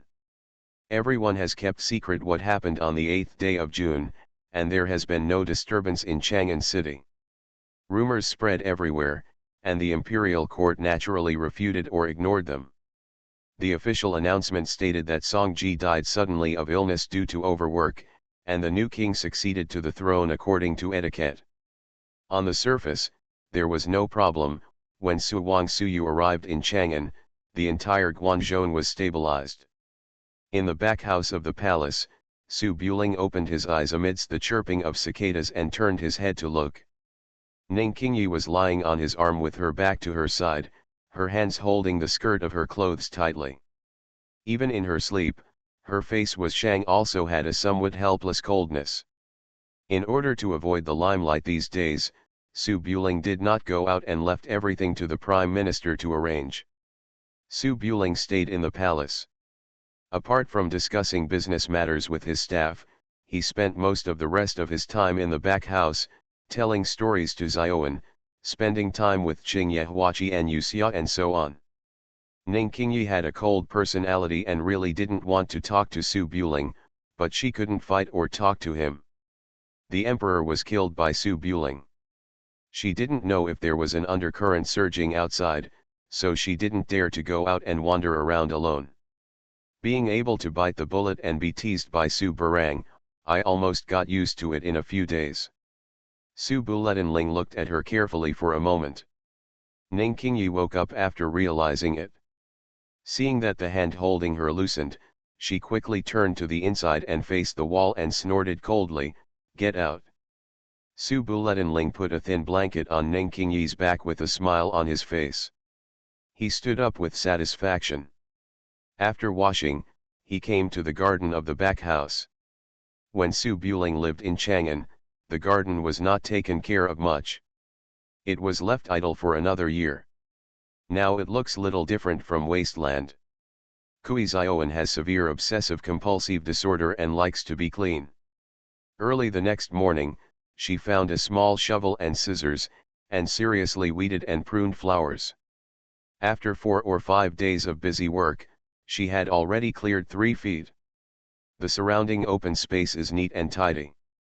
At this time, the early sun was just rising. Kui Xiaoan squatted on the lawn and used a small shovel to transplant the strange flowers and plants to the appropriate position. In order not to stain the skirt, the hem of the skirt was lifted up and sandwiched between the knees and the belly, and the 2 white legs were exposed. Squatting like this, Su Buling suffered many losses. When he saw the steamed buns, he knew something was wrong. He looked up at the clouds in the sky and said, "Miss Kui, are you up so early?" Kui Xiaoan was working very seriously. When she heard the sound, she raised her head and found Su Buling standing in the corridor. She pulled down her skirt to cover her white shorts embroidered with peach petals. She smiled with a crooked smile. "You are very honest today." Su Buling stood with his hands behind his hands and said with a smile, "That's natural." Kui Xiaoan lowered her head and continued to play with the flowers and plants. "I made porridge this morning. I made too much porridge and put it in the dining room. You can go and eat it to avoid wasting food." Su Buling blinked and glanced at Kui Xiaoan, but he couldn't see her expression. He nodded and said, "Thank you," and turned around and came to the dining room. There were 2 small porcelain bowls on the table in the dining room, which contained lean meat porridge. It looked delicious and delicious. It was obvious that it was not overcooked, but was specially prepared and given to King Yi. Su Buletinling felt warm in her heart and was not polite at the moment. She sat down at the table and tasted Xiao Wan's thoughts. Before finishing the bowl of porridge, a shout came from outside the Chihuahua gate. "Little Prince!" Men were not allowed to enter the back house. Su Buling stood up after hearing the sound, and quickly came to the hanging flower door, looking at the palace guards standing outside. "What's the matter? Is there an emergency?" The palace guard stepped forward and said softly, "Little prince, Mrs. Kui from the Kui family has come over." She didn't say why she came, she just said she came to take a look. Mr. Yu was not sure what he meant, so he asked the humble prince to ask the young prince whether he was seeing guests off or not. Mrs. Kui. Su Buling looked back at the back house, hesitated for a moment, then turned around and said, "Let me entertain you first, I'll go ask." "Promise." After a while, Mrs. Kui, whose hair was somewhat gray, asked her maid to stay in the living room and went to the back house alone. As Kui Zioen's biological mother, Mrs. Kui obviously felt sorry for her little daughter. Her longing and urgency were undisguised in her eyes, and she quickly walked through the veranda and soon arrived outside the garden. Su Buling waited in the veranda, because Kui Huelu's attitude had changed drastically these days, and he was even more enthusiastic than Gong Sun Ming. Su Buling naturally had a very good sense of the Kui family. There is no long-term enmity between aristocratic families. As long as their interests are consistent, they are friends. Seeing Mrs. Kui coming, Su Buling gave a polite junior salute. Mrs. Kui. Even Mrs. Kui didn't know what happened in the Taiji Hall, but as the legitimate daughter of a wealthy family, she could easily guess what happened on the 8th day of June. Seeing that Su Buling's eyes were still a little frightened and nervous, she bowed and bowed. "His Royal Highness, you are so polite." "Well, I came here to ask about Zioen." "Mom, I'm here." Before he finished speaking, a crisp cry came from the garden next to him. Mrs. Kui was slightly shaken. She had not seen her daughter for many years, but she could definitely hear her voice. She looked over hurriedly and saw Kui Zioen standing next to a bonsai with her back turned, pruning flowers. She was dressed in ordinary clothes, just like a maid in the house. "Xiaowan." Mrs. Kui's heart tightened, and she quickly ran into the garden, raised her hand and hugged Kui Zioen.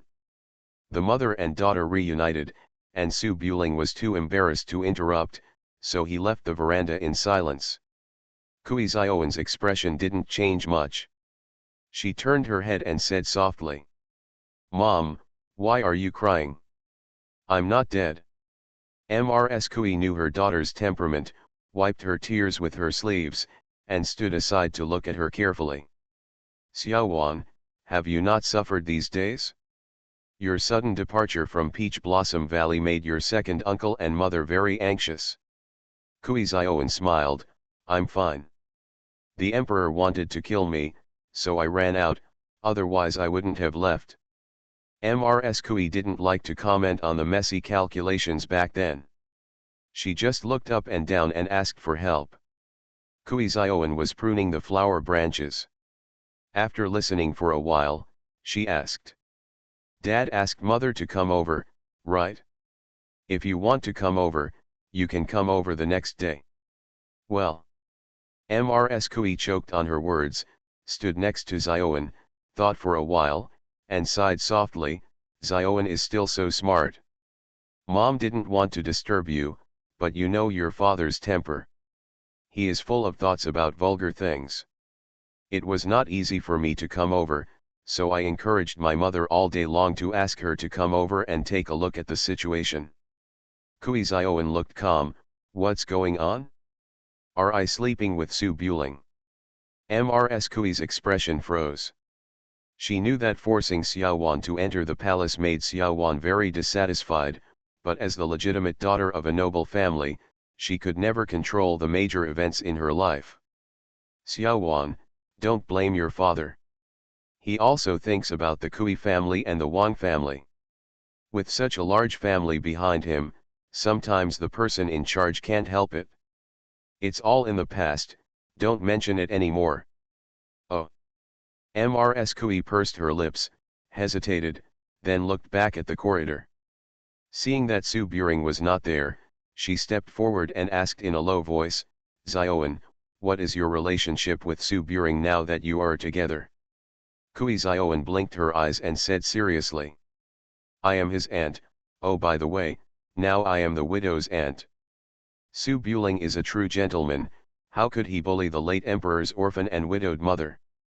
Mrs. Kui's eyes were incomprehensible.